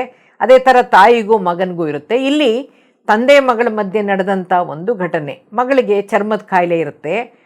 ತಂದೆಯ ಪ್ರೀತಿಯ ಮಗಳು ಅವಳು ಕಷ್ಟಪಡೋದನ್ನು ನೋಡೋಕ್ಕಾಗದೆ ತಂದೆ ಅಂದ್ಕೊಳ್ತಾನಂತೆ, ನಾನು ನನ್ನ ಬಲಗೈ ಬೇಕಾದರೂ ಕೊಡೋಕ್ಕೆ ಸಿದ್ಧ, ನನ್ನ ಮಗಳ ಚರ್ಮರೋಗ ವಾಸಿ ಆಗಬೇಕಷ್ಟೇ ಅಂತ ಅಂದ್ಕೊಂಡಿರ್ತಾನೆ. 3 ವರ್ಷಗಳ ನಂತರ ಒಂದು ಕಾರ್ ಅಪಘಾತ ಆಗುತ್ತೆ. ಅಪಘಾತದಲ್ಲಿ ಅವರ ತಂದೆ ಬಲಗೈನ ತುಂಡಾಗೋಗುತ್ತೆ. ಮಗಳಿಂದ ಫೋನ್ ಬರುತ್ತೆ, daddy my skin disease has miraculously vanished ಅಂತ ಮಗಳು ತಂದೆಗೆ ಫೋನ್ ಮಾಡ್ತಾಳೆ. ನಮ್ಮ ಭಾವನೆಗಳು, ನಮ್ಮ ಮಾತುಗಳು, ಸಂಕಲ್ಪಗಳು ಧ್ಯಾನದ ಮೂಲಕ ನಮ್ಮ ಪ್ರಜ್ಞಾಸ್ಥಿತಿಗಳನ್ನು ಜಾಗೃತಗೊಳಿಸ್ಕೊಂಡು ಸಮಯ ಸಂದರ್ಭಾನುಸಾರ ಬೆಳೆಸಿ ಉತ್ತಮ ಮಾನವರಾಗೋಕ್ಕೆ ಸಾಧ್ಯ. 13ನೇದು ಯದ್ಭಾವಂ ತದ್ಭವತಿ. ಈ ಒಂದು ವಿಷಯದ ಶ್ಲೋಕದ ಅಥವಾ ಒಂದು ಸಂಕೇತದ ಅರಿವಿರಬೇಕು ನಮಗೆ. ನಾವು ಯಾವ ವಿಚಾರ ಕುರಿತು ಪದೇ ಪದೇ ಚಿಂತನೆ ಮಾಡ್ತೀವೋ ಅದೇ ಸೃಷ್ಟಿಕರ್ತರು ನಾವೇ ಆಗ್ತೀವಿ. ರಾತ್ರಿಯ ಕೊನೆಯ ಚಿಂತನೆ ಭಾವನೆಯು ಮಾರನೇ ದಿನದ ಮೊದಲ ಭಾವನೆಯಾಗಿರುತ್ತೆ. ಹಾಗಾಗಿ ಪ್ರತಿದಿನ ರಾತ್ರಿ ನಾವು ಮಲಗಕ್ಕೆ ಮುಂಚೆ ಧ್ಯಾನ ಮಾಡಿ ಅದ್ಭುತವಾದ ಭಾವನೆಗಳೊಂದಿಗೆ ಮಲಗಬೇಕು. ಬೆಳಗ್ಗೆ ಎಚ್ಚರವಾದ ಕೂಡಲೇ ಇಡೀ ದಿನ ಸಕಾರಾತ್ಮಕವಾಗಿ ಸಕ್ರಿಯವಾಗಿರುವಂತಹ, ಸಂತೋಷದಿಂದಿರುವಂತಹ ದಿವ್ಯ ಚಿಂತನೆಗಳೊಂದಿಗೆ ಏಳಬೇಕು. ಇದನ್ನು creation from within, manifestation outside ಅಂತಾನು. Manifestation outside is because of the thoughts emerged inside ಅಂತ ಅಂತಾರೆ.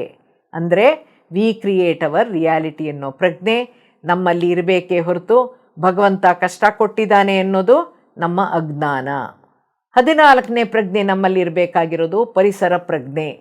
ಭಗವಂತ ಸೃಷ್ಟಿಸಿರೋ ಪಂಚಭೂತಗಳಾದ ಗಾಳಿ, ನೀರು, ಪೃಥ್ವಿ, ಆಕಾಶ ಮತ್ತು ಅಗ್ನಿಯೇ ಮಾನವನಿಗೆ ಆಧಾರ. ಅವೇ ನಮ್ಮ ಒಳಗೂ ಮತ್ತು ಹೊರಗೂ ಇರೋದು. ನಮ್ಮ ಪರಿಸರ ಪ್ರಕೃತಿ ಹಾಳಾಗದಾಗೆ ಮಾಲಿನ್ಯಗೊಳ್ಳದಂತೆ ಕಾಪಾಡಿಕೊಳ್ಳಬೇಕು ಅನ್ನೋ ಅರಿವೇ ಪರಿಸರ ಪ್ರಜ್ಞೆ. ಅವು ನಮ್ಮನ್ನು ಕಾಪಾಡ್ತಾ ಇದೆ, ನಾವು ಅದನ್ನು ರಕ್ಷಿಸಬೇಕು ಅನ್ನೋ ಪ್ರಜ್ಞೆನೇ ಪ್ರಕೃತಿ ಪ್ರಜ್ಞೆ ಅಥವಾ ಪರಿಸರ ಪ್ರಜ್ಞೆ.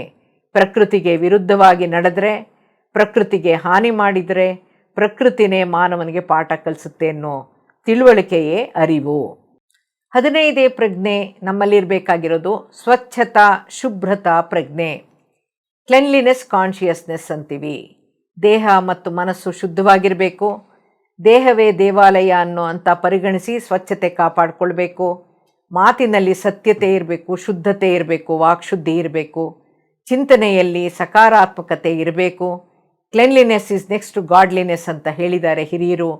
ಯಾವಾಗ ದೇಹ ಮತ್ತು ಮನಸ್ಸು ಸ್ವಚ್ಛವಾಗಿರುತ್ತೋ ಆಗ ನಮ್ಮ ಮನಸ್ಸು ಪ್ರಶಾಂತವಾಗಿದ್ದು ಸಕಾರಾತ್ಮಕ ಚಿಂತನೆಗಳೇ ನಮ್ಮಿಂದ ಹೊರಹೊಮ್ಮುತ್ತಾ ನಮ್ಮ ಮಾತು ಮತ್ತು ನಡವಳಿಕೆ ಸಕಾರಾತ್ಮಕವಾಗಿರುತ್ತೆ. ದೇಹ ಮತ್ತು ಪಂಚಕೋಶಗಳು ಹಾಗೂ ಆರ ಅಂದರೆ ಕಾಂತಿವಲಯ ಸ್ನಾನದಿಂದ ಸ್ವಚ್ಛಗೊಂಡ್ರೆ ಆತ್ಮ, ಮನಸ್ಸು ಮತ್ತು ಬುದ್ಧಿ ಧ್ಯಾನದಿಂದ ಸ್ವಚ್ಛಗೊಳ್ಳುತ್ತೆ. ಎಲ್ಲಿ ಕೊಳೆ ಧೂಳು ಸೇರಿರುತ್ತೋ, ಎಲ್ಲಿ ಸ್ನಾನ ಶೌಚ ಇರೋದಿಲ್ವೋ, ಪ್ರತಿನಿತ್ಯದ ಸ್ನಾನಾನಂತರ ಯಾರು ಪ್ರತಿದಿನ ಒಗೆದ ಶುಭ್ರವಾದ ಬಟ್ಟೆಗಳನ್ನು ಧರಿಸೋದಿಲ್ವೋ ಅವರ ನಡೆ ನುಡಿ ನಕಾರಾತ್ಮಕವಾಗಿರುತ್ತೆ. ಚಿಂತನೆಗಳು ವ್ಯತಿರಿಕ್ತವಾಗಿರುತ್ತೆ. ಸೋಂಬೇರಿತನ, ಜಡತ್ವ ಇರುತ್ತೆ. ವಾಕ್ಶುದ್ಧಿ ಇರಲ್ಲ.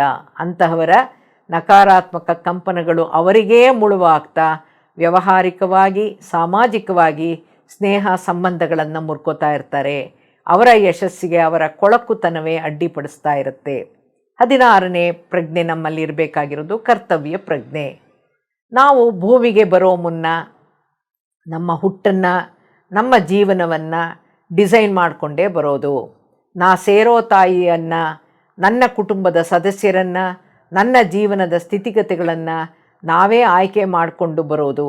ನನ್ನ ಕರ್ಮಾನುಸಾರ ನಾನೇ ಆಯ್ಕೆ ಮಾಡಿಕೊಂಡಿರೋ ಕೆಲಸವಿರ್ಬೋದು, ಅಥವಾ ನನ್ನ ಅರ್ಹತೆಗೆ ತಕ್ಕಂತೆ ಸಿಕ್ಕಿರೋ ಕೆಲಸವನ್ನು ನಾನು ಆತ್ಮಸಾಕ್ಷಿಯಾಗಿ ಪ್ರಾಮಾಣಿಕವಾಗಿ ಶ್ರದ್ಧೆಯಿಂದ ಶ್ರಮಪಟ್ಟು ಶಿಸ್ತಿನಿಂದ ಮನಸಾರೆ ಮಾಡಿ ಮುಗಿಸ್ಬೇಕು. ಕೆಲಸ ಕದಿಬಾರ್ದು ಅನ್ನೋ ಅರಿವು ಪ್ರಜ್ಞೆ ಮುಖ್ಯ. ಇದೇ ಕರ್ತವ್ಯ ಪ್ರಜ್ಞೆ. ಉದಾಹರಣೆಗೆ, ಮನೆಯಲ್ಲಿ ಸ್ತ್ರೀ ಅಡುಗೆ ಮಾಡುವಾಗ ಬೈಕೊಂಡು ಅಡುಗೆ ಮಾಡಿದರೆ, ಗೊಣಗಿಕೊಂಡು ಆಹಾರ ತಯಾರಿಸಿದರೆ ಆಹಾರ ಪ್ರಸಾದವಾಗೋಲ್ಲ, ಔಷಧಿಯಾಗಿ ಕೆಲಸ ಮಾಡೋಲ್ಲ. ಕಿರ್ಚಾಡ್ತಾ ಬೈಕೊಂಡು ಮನೆ ಸಾರಿಸಿದರೆ ಅವಳ ನಕಾರಾತ್ಮಕ ಚಿಂತನೆಗಳು ಮನೆಯಲ್ಲೆಲ್ಲ ಹರಡಿ ಮನೆಯೇ ರಣರಂಗ ಆಗ್ತಾ ಇರುತ್ತೆ. ಹಾಗಾಗಿ ಕರ್ತವ್ಯ ಪ್ರಜ್ಞೆಯಿಂದ, ಪ್ರೀತಿಯಿಂದ, ಹೃದಯ ವೈಶಾಲ್ಯತೆಯಿಂದ ಪರಿಪಾಲಿಸಬೇಕು. ಧ್ಯಾನದ ಮೂಲಕ, ಟೆಲಿಪತಿ ಮೂಲಕ ಇಡೀ ಕುಟುಂಬವನ್ನು ಸರಿದಾರಿಯಲ್ಲಿ ನಡೆಸ್ಕೊಂಡು ಹೋಗೋಕ್ಕೆ, ಸ್ನೇಹ ಸಂಬಂಧವನ್ನು ಸದೃಢಪಡಿಸೋಕ್ಕೆ, ಶಾಂತಿ ಸಮಾಧಾನವನ್ನು ಕಾಪಾಡೋಕ್ಕೆ ಅವಕಾಶ ಆ ಕುಟುಂಬದ ಸ್ತ್ರೀಗಿರೋದ್ರಿಂದ ಕರ್ತವ್ಯ ಪ್ರಜ್ಞೆ ಪ್ರೀತಿಭರಿತವಾಗಿರಬೇಕು, ಜವಾಬ್ದಾರಿಯುತವಾಗಿರಬೇಕು. ನಾವೇನು ಕುಟುಂಬಕ್ಕೆ ಕೊಡ್ತೀವೋ ಅದು ಮುಂದಿನ ಜನ್ಮದಲ್ಲಿ 20 ಪಟ್ಟು ಹೆಚ್ಚಾಗಿ ನಮಗೇ ವಾಪಸ್ಸು ಬರುತ್ತೆ. ನೀವು ಯಾವ ರೀತಿಯ ಬದುಕನ್ನು ಅಪೇಕ್ಷಿಸ್ತೀರೋ, ಯಾವ ರೀತಿಯಲ್ಲಿ ನಿಮ್ಮ ಕರ್ತವ್ಯವನ್ನು ನಿಭಾಯಿಸ್ತೀರೋ, ಮುಂದೆ ಅದೇ ಸಿಗುತ್ತೆ ಅನ್ನೋ ವಿಚಾರವನ್ನು, ಸತ್ಯವನ್ನು ಭಗವಾನ್ ಬುದ್ಧ ತಿಳಿಸಿದ್ದಾನೆ. ಈ ಸೂಕ್ಷ್ಮ ಅರಿವಿನಿಂದ ಎಷ್ಟೋ ಮನೆಗಳು ನಂದನವನವಾಗುತ್ತೆ, ಶಾಂತಿ ಕುಟೀರವಾಗುತ್ತೆ. 17ನೇ ಸ್ವಾಸ್ಥ್ಯ ಪ್ರಜ್ಞೆ ನಮ್ಮಲ್ಲಿರಬೇಕಾಗಿರೋದು ಸ್ವಾಸ್ಥ್ಯ ಪ್ರಜ್ಞೆ. ದೇಹ ಆರೋಗ್ಯವಾಗಿದ್ದರೆ ಮನಸ್ಸು ಹಾಗೂ ಬುದ್ಧಿ ಆರೋಗ್ಯದಿಂದಿದ್ದು, ಬುದ್ಧಿ ಚುರುಕಾಗಿದ್ದು ಮನಸ್ಸು ಉತ್ಸಾಹದಿಂದ ಮತ್ತು ದೇಹ ಚಟುವಟಿಕೆಯಿಂದ ಇರುತ್ತೆ. ಅದೇ ಮಂಡಿ ನೋವಿದ್ದರೆ, ತಲೆನೋವಿದ್ದರೆ ಆಸಕ್ತಿಯೂ ಇಲ್ಲ, ಉತ್ಸಾಹವೂ ಇರಲ್ಲ, ಚಟುವಟಿಕೆಯೂ ಇರಲ್ಲ, ಬುದ್ಧಿಯೂ ಓಡಲ್ಲ. ಅದೇ ತರಹ ಮನಸ್ಸಿಗೆ ದುಃಖ ಆಗಿದ್ದರೆ, ನೋವಾಗಿದ್ದರೆ, ಮನಸ್ಸು ಚಿಂತಾಕ್ರಾಂತವಾಗಿದ್ದರೆ ದೇಹ ಚಟುವಟಿಕೆಯಿಂದಿರೋಕ್ಕೆ ಸಾಧ್ಯವಿಲ್ಲ.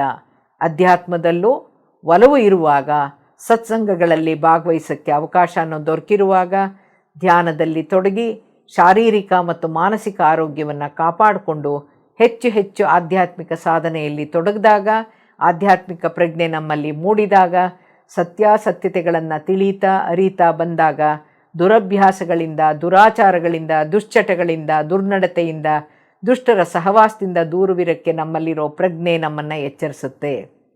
ಹಾಗಾಗಿ ಶಾರೀರಿಕ ಹಾಗೂ ಮಾನಸಿಕ ಸ್ವಾಸ್ಥ್ಯ ಪ್ರಜ್ಞೆ ಅತಿ ಮುಖ್ಯ. ಅದು ಸಾಧ್ಯ ಪ್ರತಿನಿತ್ಯ ಆನಾಪಾನಸತಿ ಧ್ಯಾನದಲ್ಲಿ ತೊಡಗೋದ್ರಿಂದ. 18ನೇ ಪ್ರಜ್ಞೆ ನಮ್ಮಲ್ಲಿರಬೇಕಾಗಿರೋದು ಪ್ರಸ್ತುತ ವಾಸ್ತವ ಪ್ರಜ್ಞೆ. ಅಂದ್ರೇನು? ಬಿ ಇಂದ ಪ್ರೆಸೆಂಟ್ ಅಂತ. ಹಿಂದಿನ ಗತಿಸಿ ಹೋದ ಘಟನೆಗಳ ಕುರಿತು ದುಃಖ ಬೇಡ, ಮುಂದೆ ಹೇಗೆ ಅನ್ನೋ ಚಿಂತೆನೂ ಬೇಡ, ಭಯನೂ ಬೇಡ. ನನ್ನ ಈಗಿನ ಸ್ಥಿತಿಗೆ ನಾನೇ ಕಾರಣ, ನನ್ನ ಹಿಂದಿನ ನಡವಳಿಕೆಗಳೇ ಕಾರಣ. What I am today is because of what I was yesterday. What I will be tomorrow will be decided by what I am today. ಅಂದರೆ ನಾವು ಈ ದಿನ ಏನಾಗಿದ್ದೀವೋ ಅದಕ್ಕೆ ಕಾರಣ ಬೇರೆ ಯಾರೂ ಅಲ್ಲ, ಅದಕ್ಕೆ ನಾವೇ ಕಾರಣ. ನಮ್ಮ ಹಿಂದಿನ ನಡವಳಿಕೆಗಳೇ ಕಾರಣ. ನಾವು ಈಗ ಹೇಗಿದ್ದೇವೆಯೋ ಅದರಂತೆಯೇ ನಮ್ಮ ಮುಂದಿನ ಜನ್ಮ ಜೀವನ. ಹಾಗಾಗಿ ನಮ್ಮ ಮುಂದಿನ ಜನ್ಮಗಳು ಹೇಗಿರಬೇಕು ಅನ್ನೋ ಚಿಂತನೆ ನಮಗೆ ಇದ್ದರೆ ಕಲ್ಪನೆ ಇದ್ದರೆ, ಜ್ಞಾನ ಇದ್ದರೆ, ಅರಿವು ಇದ್ದರೆ ಅದಕ್ಕೆ ತಕ್ಕಂತಹ ಪುಣ್ಯ ಕರ್ಮಗಳನ್ನು ಮಾಡಿ, ದಾನ ಧರ್ಮಗಳನ್ನು ಮಾಡಿ, ನೈತಿಕ ಜೀವನ ಸಾಗಿಸಿ, ಪುಣ್ಯ ಸಂಪಾದನೆ ಮಾಡಿ ಮುಂದಿನ ಜನ್ಮಕ್ಕೆ ಭಾಗ್ಯವಂತನಾಗಕ್ಕೆ, ಅದೃಷ್ಟವಂತನಾಗಕ್ಕೆ, ಅರ್ಹತೆ ಪಡೆಯೋಕ್ಕೆ ಅವಕಾಶ ಇರೋದು ಪ್ರಸ್ತುತ ಈಗಿನ ಈ ಜನ್ಮದಲ್ಲಿ, ಪ್ರತಿ ಕ್ಷಣದ ಪ್ರಜ್ಞಾಪೂರಿತ ಜೀವನದಲ್ಲಿ. ಈ ಅರಿವೇ ಪ್ರಜ್ಞೆಯೇ ವಾಸ್ತವ ಪ್ರಜ್ಞೆ. 19ನೇ ಪ್ರಜ್ಞೆ ಸಮಯ ಪ್ರಜ್ಞೆ. ಕಳೆದೋದ ಸಮಯ ಹಿಂತಿರುಗಿ ಬರಲ್ಲ, ಅದು ನಮ್ಮ ಕೈಯಲ್ಲಿಲ್ಲ. Yesterday is tale, tomorrow is postdated, today is cash and cash it ಅಂತ ನಾಣ್ಣುಡಿ ಇದೆ. ಅದೇ ತರಹ past is a history, future is a mystery, present is a gift ಅಂತ ಇದೆ. ಯುಟಿಲೈಸ್ ಇಟ್ ಪ್ರಾಪರ್ಲಿ, ಫ್ರೂಟ್ಫುಲಿ ಅಂತಿದೆ. ಅಂದರೆ ಹಿಂದಿನದು ಕಳೆದು ಹೋಗಿ ಒಂದು ಚರಿತ್ರೆಯಾಗಿದೆ, ಮುಂದಿನ ಭವಿಷ್ಯ ಗೌಪ್ಯ ನಿಗೂಢ. ಈಗ ಅಂದರೆ ವರ್ತಮಾನ ಅದೊಂದು ಕೊಡುಗೆ, ಅದು ನಿಮ್ಮ ಕೈಯಲ್ಲಿದೆ. ನಿಮ್ಮ ಭವಿಷ್ಯವನ್ನು ರೂಪಿಸ್ಕೊಳ್ಳೋಕ್ಕೆ ಬೇಕಾಗಿರೋದು ನಿಮ್ಮ ವರ್ತಮಾನದಲ್ಲಿ, ನಿಮ್ಮ ವರ್ತಮಾನದಿಂದ ಮಾತ್ರ ಅನ್ನುವಂಥ ಜ್ಞಾನ, ಅರಿವು ಮುಂದಿನ ಜೀವನಕ್ಕೆ ಮುನ್ನುಡಿಯಾಗುತ್ತೆ. ನಿಮ್ಮ ಹುಟ್ಟಿಗೊಂದು ಉದ್ದೇಶವಿದೆ, ಉದ್ದೇಶವಿಟ್ಟುಕೊಂಡು ಹುಟ್ಟಿರ್ತೀವಿ. ಆ ಉದ್ದೇಶವನ್ನು ಪೂರ್ಣಗೊಳಿಸೋಕ್ಕೆ ಇಂತಿಷ್ಟು ಸಮಯ ಅಂದರೆ ಆಯಸ್ಸು ಅಂತ ಹೇಳ್ಕೊಂಡು ಬಂದಿರ್ತೀವಿ, ಕೇಳ್ಕೊಂಡು ಬಂದಿರ್ತೀವಿ. ಆದರೆ ಭೂಮಿಗೆ ಬಂದ ತಕ್ಷಣ ಅದರ ಅರಿವಿರಲ್ಲ, ನೆನಪಿರೋದಿಲ್ಲ. ಯಾಕೆಂದರೆ ನಮ್ಮ ಹುಟ್ಟಿನ ಉದ್ದೇಶವನ್ನು ನಾವು ತೀರ್ಮಾನ ಮಾಡಿರೋದು ಊರ್ಧ್ವಲೋಕದ ಅತ್ಯುನ್ನತ ಚೈತನ್ಯದ ಸ್ತರದಲ್ಲಿ, ಅತ್ಯುನ್ನತ ಹೈ ಫ್ರೀಕ್ವೆನ್ಸಿ ಅಂದರೆ ಪ್ರಕಂಪನಗಳ ಮಧ್ಯದಲ್ಲಿ. ನಾವು ಜನ್ಮ ತಗೊಳ್ಳೋದು ಅತಿ ಕಡಿಮೆ ಪ್ರಕಂಪನಗಳಿರುವಂಥ ಈ ಕರ್ಮಭೂಮಿಯಲ್ಲಿ. ಹಾಗಾಗಿ ನಮ್ಮ ಹುಟ್ಟಿನ ಉದ್ದೇಶ, ನಮ್ಮ ಹಿಂದಿನ ತಪ್ಪು ನಡವಳಿಕೆಗಳು, ನಮ್ಮ ತಪ್ಪು ಕರ್ಮಗಳು ನಮ್ಮ ಅರಿವಿನಲ್ಲಿ ಇರೋಕ್ಕೆ ಸಾಧ್ಯವಿಲ್ಲ. ಅದೇ ಧ್ಯಾನದ ಮೂಲಕ ಸುಪ್ತ ಪ್ರಜ್ಞಾ ಮನಸ್ಸನ್ನು ಎಚ್ಚರಿಸ್ಕೊಂಡು, ಅಂದರೆ ಆಲ್ಫಾ ಸ್ಥಿತಿಯಲ್ಲಿ ಆತ್ಮದ ಉದ್ದೇಶವನ್ನು ತಿಳ್ಕೊಂಡು, ಸಮಯ ಪ್ರಜ್ಞೆಯಿಂದ ಪ್ರತಿಯೊಂದೊಂದು ನಿಮಿಷವನ್ನು ಸಾರ್ಥಕಪಡಿಸ್ಕೊಳ್ಬೇಕು ಅನ್ನುವಂಥ ಸಮಯ ಪ್ರಜ್ಞೆ ನಮ್ಮಲ್ಲಿ ಇರಲೇಬೇಕು. ಸಮಯವನ್ನು ಸದುಪಯೋಗ ಪಡಿಸ್ಕೊಳ್ಳದೇ ಇದ್ದರೆ ನಮ್ಮಲ್ಲಿ ಉಳಿಯೋದು ಪಶ್ಚಾತ್ತಾಪ ಮಾತ್ರ. ದೇಹತ್ಯಾಗ ಮಾಡಿದ ಮೇಲೆ ನಿಮ್ಮ ಆತ್ಮದ ಉದ್ದೇಶ ಅರಿವಿಗೆ ಬಂದರೂ ಮತ್ತೆ ಭೂಮಿಯಲ್ಲಿ ಜನ್ಮ ಪಡೆಯೋಕ್ಕೆ ಅವಕಾಶ ಸಿಗದೇನೇ ಇರಬಹುದು, ಅಥವಾ ನೂರಾರು ವರ್ಷಗಳೇ ಕಾಯಬೇಕಾಗಬಹುದು. ಅದೃಷ್ಟ, ಅವಕಾಶ, ಅನುಭವ ಅನ್ನೋದು ಒಂದೊಂದೇ ಸಲ ಜೀವನದಲ್ಲಿ ಸಿಗೋದು.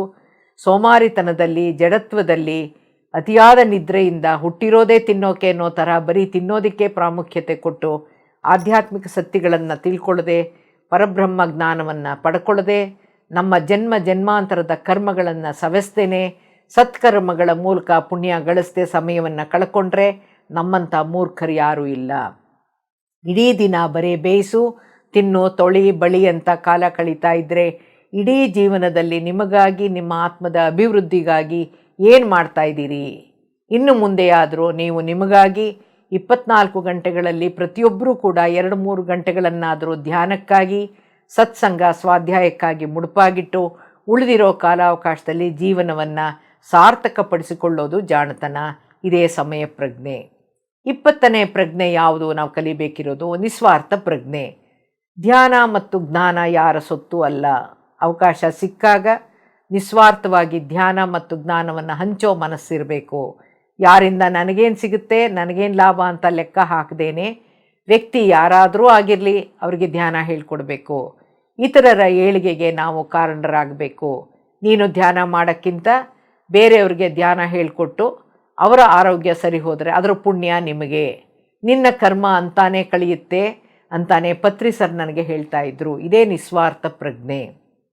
21ನೇದು ಹಾಸ್ಯ ಪ್ರಜ್ಞೆ, ಹ್ಯೂಮರ್ ಕಾನ್ಷಿಯಸ್ನೆಸ್ ಅಂತೀವಿ. ನಮ್ಮ ಭಾವನೆಗಳನ್ನು ವ್ಯಕ್ತಪಡಿಸಬಹುದಾದಂಥ ರೀತಿಯೇ ನವರಸಗಳು. ನವರಸಗಳಲ್ಲಿ ಹಾಸ್ಯ ಅನ್ನೋದು ಒಂದು. ನಗೋದ್ರಿಂದ ಮುಖದ ಮಾಂಸಖಂಡಗಳು ಸಡಲಗೊಳ್ಳುತ್ತೆ ಅಂತಾನೋ, ಸ್ಟ್ರೆಸ್ ಹಾರ್ಮೋನ್ಸು ಕಡಿಮೆ ಆಗುತ್ತೆ, ಹ್ಯಾಪಿ ಹಾರ್ಮೋನ್ಸ್ ಜಾಸ್ತಿ ಆಗುತ್ತೆ, ರೋಗ ನಿರೋಧಕ ಶಕ್ತಿ ಹೆಚ್ಚಾಗುತ್ತೆ, ಹೃದಯದ ಆರೋಗ್ಯ ಉತ್ತಮಗೊಳ್ಳುತ್ತೆ, ಆಯಸ್ಸು ಹೆಚ್ಚುತ್ತೆ, ನೋವುಗಳು ಕಡಿಮೆ ಆಗುತ್ತೆ ಅಂತ ವೈಜ್ಞಾನಿಕವಾಗಿಯೂ ಹಾಗೂ ಅನುಭವಪೂರಿತವಾಗಿಯೂ ತಿಳಿದಿರೋದ್ರಿಂದ ಅಲ್ಲಲ್ಲಿ ಪಾರ್ಕ್ಗಳಲ್ಲಿ ಲಾಫಿಂಗ್ ಕ್ಲಬ್ ಕ್ರಿಯಾತ್ಮಕವಾಗಿ ಪರಿಣಾಮಕಾರಿಯಾಗಿ ಕೆಲಸ ಮಾಡ್ತಾ ಇದೆ. ಅದರಲ್ಲಿ ಭಾಗವಹಿಸೋರು 90% ಸೀನಿಯರ್, ಸೂಪರ್ ಸೀನಿಯರ್ ಸಿಟಿಸನ್ಗಳೇ.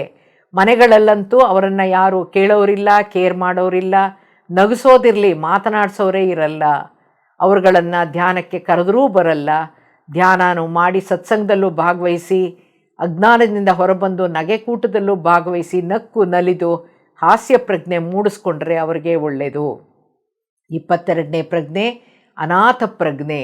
ನನ್ನವರು ತನ್ನವರು ಎಲ್ಲರೂ ನನ್ನನ್ನು ಬಿಟ್ಟು ಹೊರಟೋದ್ರು, ನನಗ್ಯಾರೂ ಇಲ್ಲ, ದೇವರು ನನ್ನ ಕೈ ಬಿಟ್ಟ ಅಂತ ನಾನು ಅನಾಥನಾಗ್ಬಿಟ್ಟೆ ಅನ್ನುವಂಥ ಅನಿಸಿಕೆಯೇ ಅನಾಥ ಪ್ರಜ್ಞೆ. ಧ್ಯಾನ ಮಾಡೋ ಮೂಲಕ ತನಗೆ ತಾನೇ ಜೊತೆಯಾಗಕ್ಕೆ ಅಭ್ಯಾಸ ಮಾಡಿಕೊಳ್ಬೇಕು. ಬಂಧನಗಳು ಸಂಬಂಧಗಳು ತಾತ್ಕಾಲಿಕ ಅನ್ನೋದು ಅರ್ಥವಾಗಬೇಕು. ಇದಕ್ಕೊಂದು ಕತೆ ಇದೆ, footsteps on the sand. ಈ ಕಥೆನ ಇಲ್ಲಿ ಹೇಳಕ್ಕೆ ಇಷ್ಟಪಡ್ತೀನಿ. ಒಬ್ಬ ಧ್ಯಾನಿ ಭಗವಂತನ ಭಕ್ತ. ಅವನು ಭಗವಂತನ ಕೇಳಿದ್ರೆ ಅವನು ಸರಿ ಮಾಡ್ತಾನೆ, ಅವನಿಗೆ ಕೋರಿಕೆ ಮಾಡ್ಕೋಬೇಕು, ನಾನು ಅವನಲ್ಲಿ ಸರೆಂಡರ್ ಆಗಬೇಕು ಅನ್ನೋ ಭಾವದಿಂದ ಭಗವಂತನ ಪ್ರೀತಿಯಿಂದ ಭಕ್ತಿಯಿಂದ ಪ್ರಾರ್ಥಿಸ್ತಾ ಇರ್ತಾನೆ. ಅವನು ದೇಹ ಬಿಟ್ಟ ಮೇಲೆ ಅವನು ಮೇಲಕ್ಕೆ ಊರ್ಧ್ವಲೋಕಕ್ಕೆ ಹೋಗ್ತಾನೆ ಪೂರ್ಣಾತ್ಮನ ಹತ್ರ ಕೇಳ್ತಾನೆ, ನಾನು ನಿನ್ನನ್ನು ನಂಬಿ ನಿನ್ನ ಭಕ್ತ ಅಂತೇಳಿ ಎಷ್ಟು ಸಲ ನಿನ್ನನ್ನು ಕರೆದೆ, ನಾನು ತುಂಬ ಕಷ್ಟದಲ್ಲಿದ್ದಾಗ ನೀನು ಬರಲೇ ಇಲ್ಲ, ನೀನು ನನಗೆ ಸಹಾಯನೇ ಮಾಡಲಿಲ್ಲ, ನೀನು ರಕ್ಷಿಸಲೇ ಇಲ್ಲ, ನಾನು ನಿನ್ನನ್ನು ಪ್ರಾರ್ಥಿಸಿ ಏನು ಪ್ರಯೋಜನ ಅಂತ ಅವನನ್ನು ಕೇಳ್ತಾನೆ. ಆಗ ಅವನು ಪೂರ್ಣಾತ್ಮ ಹೇಳ್ತಾನೆ, ನೋಡು, ಈಗ ಅಲ್ಲಿ ನೀನು ನಡ್ಕೊಂಡು ಬಂದಿದೆಯಲ್ಲ, ಸಮುದ್ರದ ಒಂದು ಪಕ್ಕದಲ್ಲಿ ಮರಳಿನ ಮೇಲೆ ಹೆಜ್ಜೆಗಳು ಕಾಣ್ತಾ ಇದೆಯಾ ಅಂತ ಕೇಳ್ತಾನೆ. ಹೌದು, ಕಾಣ್ತಾ ಇದೆ ಅಂತ. ಆವಾಗ ಎಷ್ಟು ಹೆಜ್ಜೆ ಕಾಣ್ತಾ ಇದೆ ಅಂತ ಕೇಳ್ತಾನೆ. 1 ಹೆಜ್ಜೆನೇ ಇರುತ್ತೆ. ಆಮೇಲಿಂದ ಮುಂದಕ್ಕೆ ಇನ್ನೆಷ್ಟು ಹೆಜ್ಜೆ ಇದೆ ಅಂದರೆ 4 ಹೆಜ್ಜೆಗಳಿದೆ. ಅಂದರೆ ಅರ್ಥ ಏನು, ನೀನು ಕಷ್ಟದಲ್ಲಿ ನನ್ನನ್ನು ಕರೆದಾಗ ನಾನು ನಿನ್ನ ಜೊತೆ ಇದ್ದೆ, 2 ಹೆಜ್ಜೆಗಳು ನಿಂದು, 2 ಹೆಜ್ಜೆಗಳು ಪಕ್ಕದಲ್ಲಿ ಇರೋದು ನಂದು, ನಾನು ನಿನ್ನ ಜೊತೆಯಲ್ಲೇ ಇದ್ದೆ. ಅದು ಸರಿ, ಹಾಗಾದ್ರೆ ಮುಂದಕ್ಕೆ ಬಂದಮೇಲೆ ತಿರುಗಿ 2 ಹೆಜ್ಜೆ ಆಗೋಯ್ತಲ್ಲ, ನನ್ನನ್ನು ಅನಾಥನಾಗಿ ಮಾಡಿ ಹೋಗ್ಬಿಟ್ಟಿಯಲ್ಲ ಅಂತ. ಇಲ್ಲ, ನೀನು ತಪ್ಪು ತಿಳ್ಕೊತಾ ಇದೀಯಾ. ನೀನು ನನ್ನ ಹೆಗಲ ಮೇಲೆ ಇದ್ದಿದ್ದರಿಂದ ಅಲ್ಲಿ ನಡೀತಾ ಇರೋ 2 ಹೆಜ್ಜೆ ಕಾಣಿಸ್ತಾ ಇರೋದು ನಂದು, ನೀನು ನನ್ನ ಸೇಫಾಗಿ ನನ್ನ ಹೆಗಲ ಮೇಲಿದ್ದೆ ಅಂತ ಹೇಳ್ತಾನೆ. ಅಂದರೆ ನಾವು ಭಗವಂತನ, ನಮ್ಮ ಆತ್ಮವನ್ನು ನಂಬಿದ್ರೆ, ಉನ್ನತ ದಿವ್ಯ ಪ್ರಜ್ಞೆಯನ್ನು ನಂಬಿದ್ರೆ, ಪರಮಾತ್ಮನ ಪರಬ್ರಹ್ಮನನ್ನು ನಾವು ನಂಬಿಕೆ ಇಟ್ಟು ಆಧ್ಯಾತ್ಮಿಕವಾಗಿ ಮುನ್ನಡೆದ್ರೆ ಭಗವಂತ ನಮ್ಮ ಕೈ ಬಿಡಲ್ಲ ಅನ್ನೋದು ನಮ್ಮ ಸ್ವಾನುಭವ. ಪ್ರತಿ ಕ್ಷಣ ಮಾತನಾಡೋ ಮುನ್ನ, ಕರ್ಮಗಳನ್ನು ಮಾಡೋ ಮುನ್ನ ಪ್ರಜ್ಞಾಪೂರ್ವಕವಾಗಿ ನೀವುಗಳು ನಡೆದುಕೊಳ್ಳೋ ಜೊತೆಗೆ ನಿಮ್ಮ ಮಕ್ಕಳನ್ನು ಸರಿದಾರಿಯಲ್ಲಿ ಮುನ್ನಡೆಸೋ ಪ್ರಜ್ಞೆಯು ನಿಮ್ಮಲ್ಲಿರಬೇಕು. ಅದು ಕುಟುಂಬ ಪ್ರಜ್ಞೆಯಲ್ಲಿ ಸೇರಿಸ್ತಿರೋ ಯಾವ್ದ್ರಲ್ಲಿ ಸೇರಿಸ್ತಿರೋ ಗೊತ್ತಿಲ್ಲ. ಹೊಟ್ಟೆಲಲ್ಲಿ ಆ ಮಕ್ಕಳಲ್ಲೂ ಕೂಡ ಒಳ್ಳೆಯ ಪ್ರಜ್ಞೆಯನ್ನು ಅರಿವನ್ನು ಮೂಡಿಸೋದು ಒಳ್ಳೆಯದು. ಯಾಕೆಂದರೆ ಈಗಿನ ಹೆಚ್ಚಿನ ಯುವ ಪೀಳಿಗೆಯಲ್ಲಿರುವಂಥ ಪ್ರಜ್ಞೆಗಳು ಯಾವುದು ಅಂತಂದರೆ, ಸೌಂದರ್ಯ ಪ್ರಜ್ಞೆ, ಬ್ಯೂಟಿ ಕಾನ್ಷಿಯಸ್ನೆಸ್, ಚೆನ್ನಾಗಿ ಕಾಣಬೇಕು ಅನ್ನೋ ಪ್ರಜ್ಞೆ, ವೇಷಭೂಷಣ ಪ್ರಜ್ಞೆ, ಡ್ರೆಸ್ ಕಾನ್ಷಿಯಸ್ ಆಗಿದ್ದಾರೆ, ಪಾರ್ಟಿ ವೇರ್ ಅಂತಾರೆ, ಈವ್ನಿಂಗ್ ಕಲರ್ ಅಂತಾರೆ, ಡಾನ್ ಕಲರ್ ಅಂತಾರೆ, ಶೋಕಿ ಪ್ರಜ್ಞೆ ಇದೆ, ಫ್ಯಾಷನ್ ಕಾನ್ಷಿಯಸ್ನೆಸ್ ಇದೆ, ಹೊಸ ನಮೂನೆಯ ಶೋಕಿ ಮಾಡೋದಿದೆ, ಅಂತಸ್ತು ಪ್ರಜ್ಞೆ ಇದೆ, ಸ್ಟೇಟಸ್ ಕಾನ್ಷಿಯಸ್ನೆಸ್ ಇದೆ. ನಾವೇನು ನಮ್ಮ ಅಂತಸ್ತೇನೋ ಅವ್ರ ಜೊತೆ ನಾವು ಸ್ನೇಹ ಮಾಡೋದಾ, ಊಟಕ್ಕೆ ಕೂತ್ಕೊಳ್ಳುವಾಗ ಅವ್ರ ಜೊತೆ ಕೂತ್ಕೊಂಡು ಊಟ ಮಾಡೋದ ಅನ್ನೋ ಭಾವನೆಗಳಿದೆ, ಅನಿಸಿಕೆಗಳಿದೆ, ಅದನ್ನು ತೆಗೆದುಹಾಕಬೇಕು. ಜಾತಿ ಮತ ಪ್ರಜ್ಞೆ ಇದೆ, ಅಂದರೆ ಕ್ಯಾಸ್ಟ್ ರಿಲಿಜನ್ ಕಾನ್ಷಿಯಸ್ನೆಸ್ ಇದೆ. ಪಂಚಭೂತಗಳು ಜಾತಿಯನ್ನು ನೋಡಿ ನೀರು ಕೊಡಲ್ಲ, ಗಾಳಿ ಬೀಸಲ್ಲ, ಸೂರ್ಯ ಬೆಳಗಲ್ಲ. ಅದನ್ನೆಲ್ಲ ಬಿಟ್ಟು ನಾವು ಈ ಜಾತಿ ಒಂದು ಪ್ರಜ್ಞೆ ನಾವು ತೋರಿಸ್ತಾ ಇದ್ದೀವಿ, ನಮ್ಮ ಮಕ್ಕಳು ತೋರಿಸ್ತಾ ಇದ್ದಾರೆ. 6ನೇ ಪ್ರಜ್ಞೆ ಘನತೆ ಪ್ರಜ್ಞೆ, ಪ್ರೆಸ್ಟೀಜ್ ಕಾನ್ಷಿಯಸ್ ಅಂತ.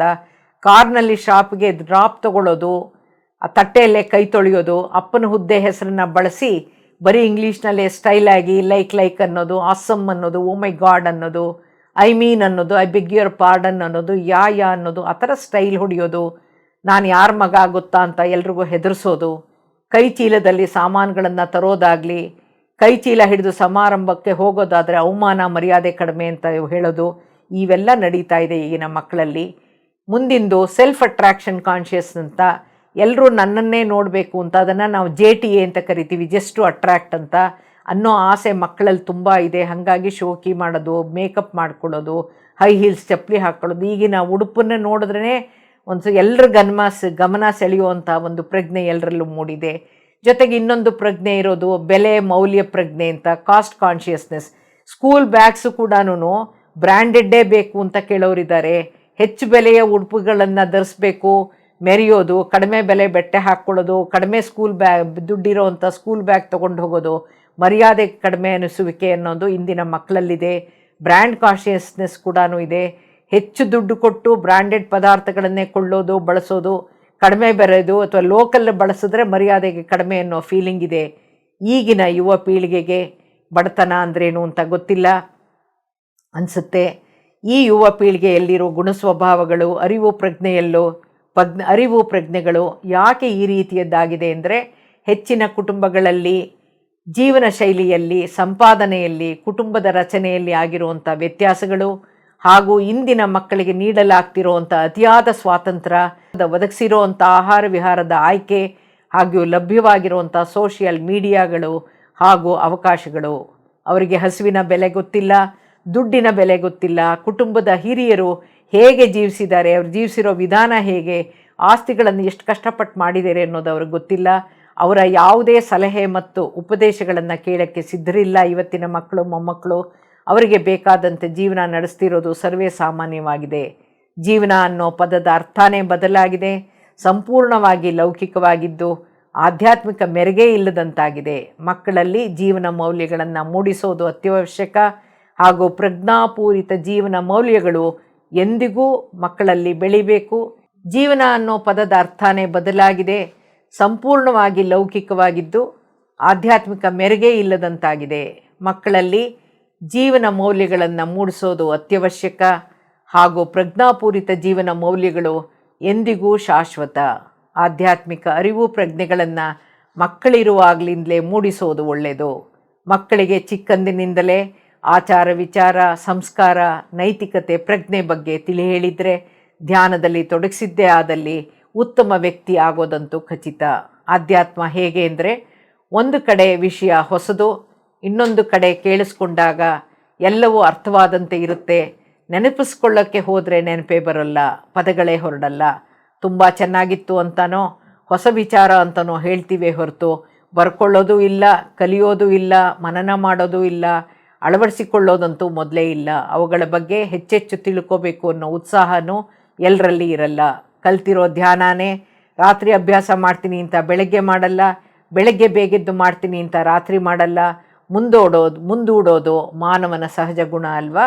ಅಧ್ಯಾತ್ಮ ಒಂದು ದಿನದಲ್ಲಿ ತಿಳಿಯೋಕ್ಕೂ ಸಾಧ್ಯವಿಲ್ಲ, ಕಲಿಯೋಕ್ಕೂ ಸಾಧ್ಯವಿಲ್ಲ, ಸಾಧಿಸೋಕ್ಕೂ ಸಾಧ್ಯವಿಲ್ಲ. ಆದರೂ ಕಲಿಬೇಕು ಅನ್ನೋ ಆಸಕ್ತಿ, ತಿಳಿಲೇಬೇಕು ಅನ್ನೋ ತೃಷೆ, ಕಲಿತೀನಿ ಅನ್ನೋ ಗಂಭೀರತೆ ಇದ್ದರೆ, ಕಲಿಕೆಯಲ್ಲಿ ತಾಳ್ಮೆ ಮತ್ತು ಶ್ರದ್ಧೆ ಇದ್ದಲ್ಲಿ ಪ್ರಯತ್ನವಂತೂ ಪಡಬಹುದಲ್ಲ. ಛಲ ಬಿಡದ ತ್ರಿವಿಕ್ರಮನಂತೆ ಬೆನ್ನು ಹತ್ತಿದ್ರೆ ಮಾತ್ರ ಅಧ್ಯಾತ್ಮ ಮೈಗೂಡುತ್ತೆ, ದೇಹ ಸಹಕರಿಸುತ್ತೆ, ಮನಸ್ಸು ಒಪ್ಪಿಕೊಳ್ಳುತ್ತೆ, ಆತ್ಮ ಅಭಿವೃದ್ಧಿ ಹೊಂದುತ್ತೆ. Any new thing will be accepted with protest only. ದೊಡ್ಡವರಿಗೇನೆ ನಮ್ಮ ಉಪನ್ಯಾಸ ಕೇಳುವಾಗ ಧ್ಯಾನ ಮಾಡಲೇಬೇಕು ಅಂತ ಅನಿಸುತ್ತೆ, ಮನೆಗೆ ಹೋದ್ಮೇಲೆ ಸೀರಿಯಲ್ ನೋಡಬೇಕು ಅಂತ ಅನಿಸುತ್ತೆ. ಅವರಿಗೆ ಸೀರಿಯಸ್ನೆಸ್ ಇಲ್ಲದೆ ಇರೋದರಿಂದ ಯಾವ ಮಾಹಿತಿನೂ ಜ್ಞಾನವಾಗಿ ಪರಿಣಮಿಸೋದಿಲ್ಲ. ಆ ಜ್ಞಾನ ಪ್ರಜ್ಞೆಯಾಗಿ ಆತ್ಮವನ್ನು ಎಚ್ಚರಿಸೋದಾದರೂ ಹೇಗೆ? ಆ ಪ್ರಜ್ಞೆ ಎನ್ನೋ ಪದದ ಗಂಭೀರತೆಯನ್ನು ಅರ್ಥೈಸಿ ಅಳವಡಿಸಿಕೊಂಡಲ್ಲಿ ಜ್ಞಾನೋದಯ ಪಡೆಯದಿದ್ದರೂ ಉತ್ತಮ ಮಾನವನಂತೂ ಆಗಬಹುದು ಅನ್ನೋದು ನನ್ನ ಅನಿಸಿಕೆ, ನಂಬಿಕೆ ಅಂತ ಹೇಳ್ತಾ, ಇಷ್ಟು ವಿಚಾರಗಳನ್ನು ನಿಮಗೆಲ್ಲ ತಿಳಿಸೋಕೆ ಅವಕಾಶ ಮಾಡಿಕೊಟ್ಟಂತಹ PMC ಕನ್ನಡ ಚಾನೆಲ್ಗೆ ಧನ್ಯವಾದಗಳು. PMC ಕನ್ನಡ ಚಾನೆಲ್ ಅನ್ನು ಲೈಕ್ ಮಾಡಿ, ಶೇರ್ ಮಾಡಿ, ಸಬ್ಸ್ಕ್ರೈಬ್ ಮಾಡಿ ಮತ್ತು ಮಾಡಿಸಿ. ಎಲ್ಲರಿಗೂ ಧನ್ಯವಾದಗಳು.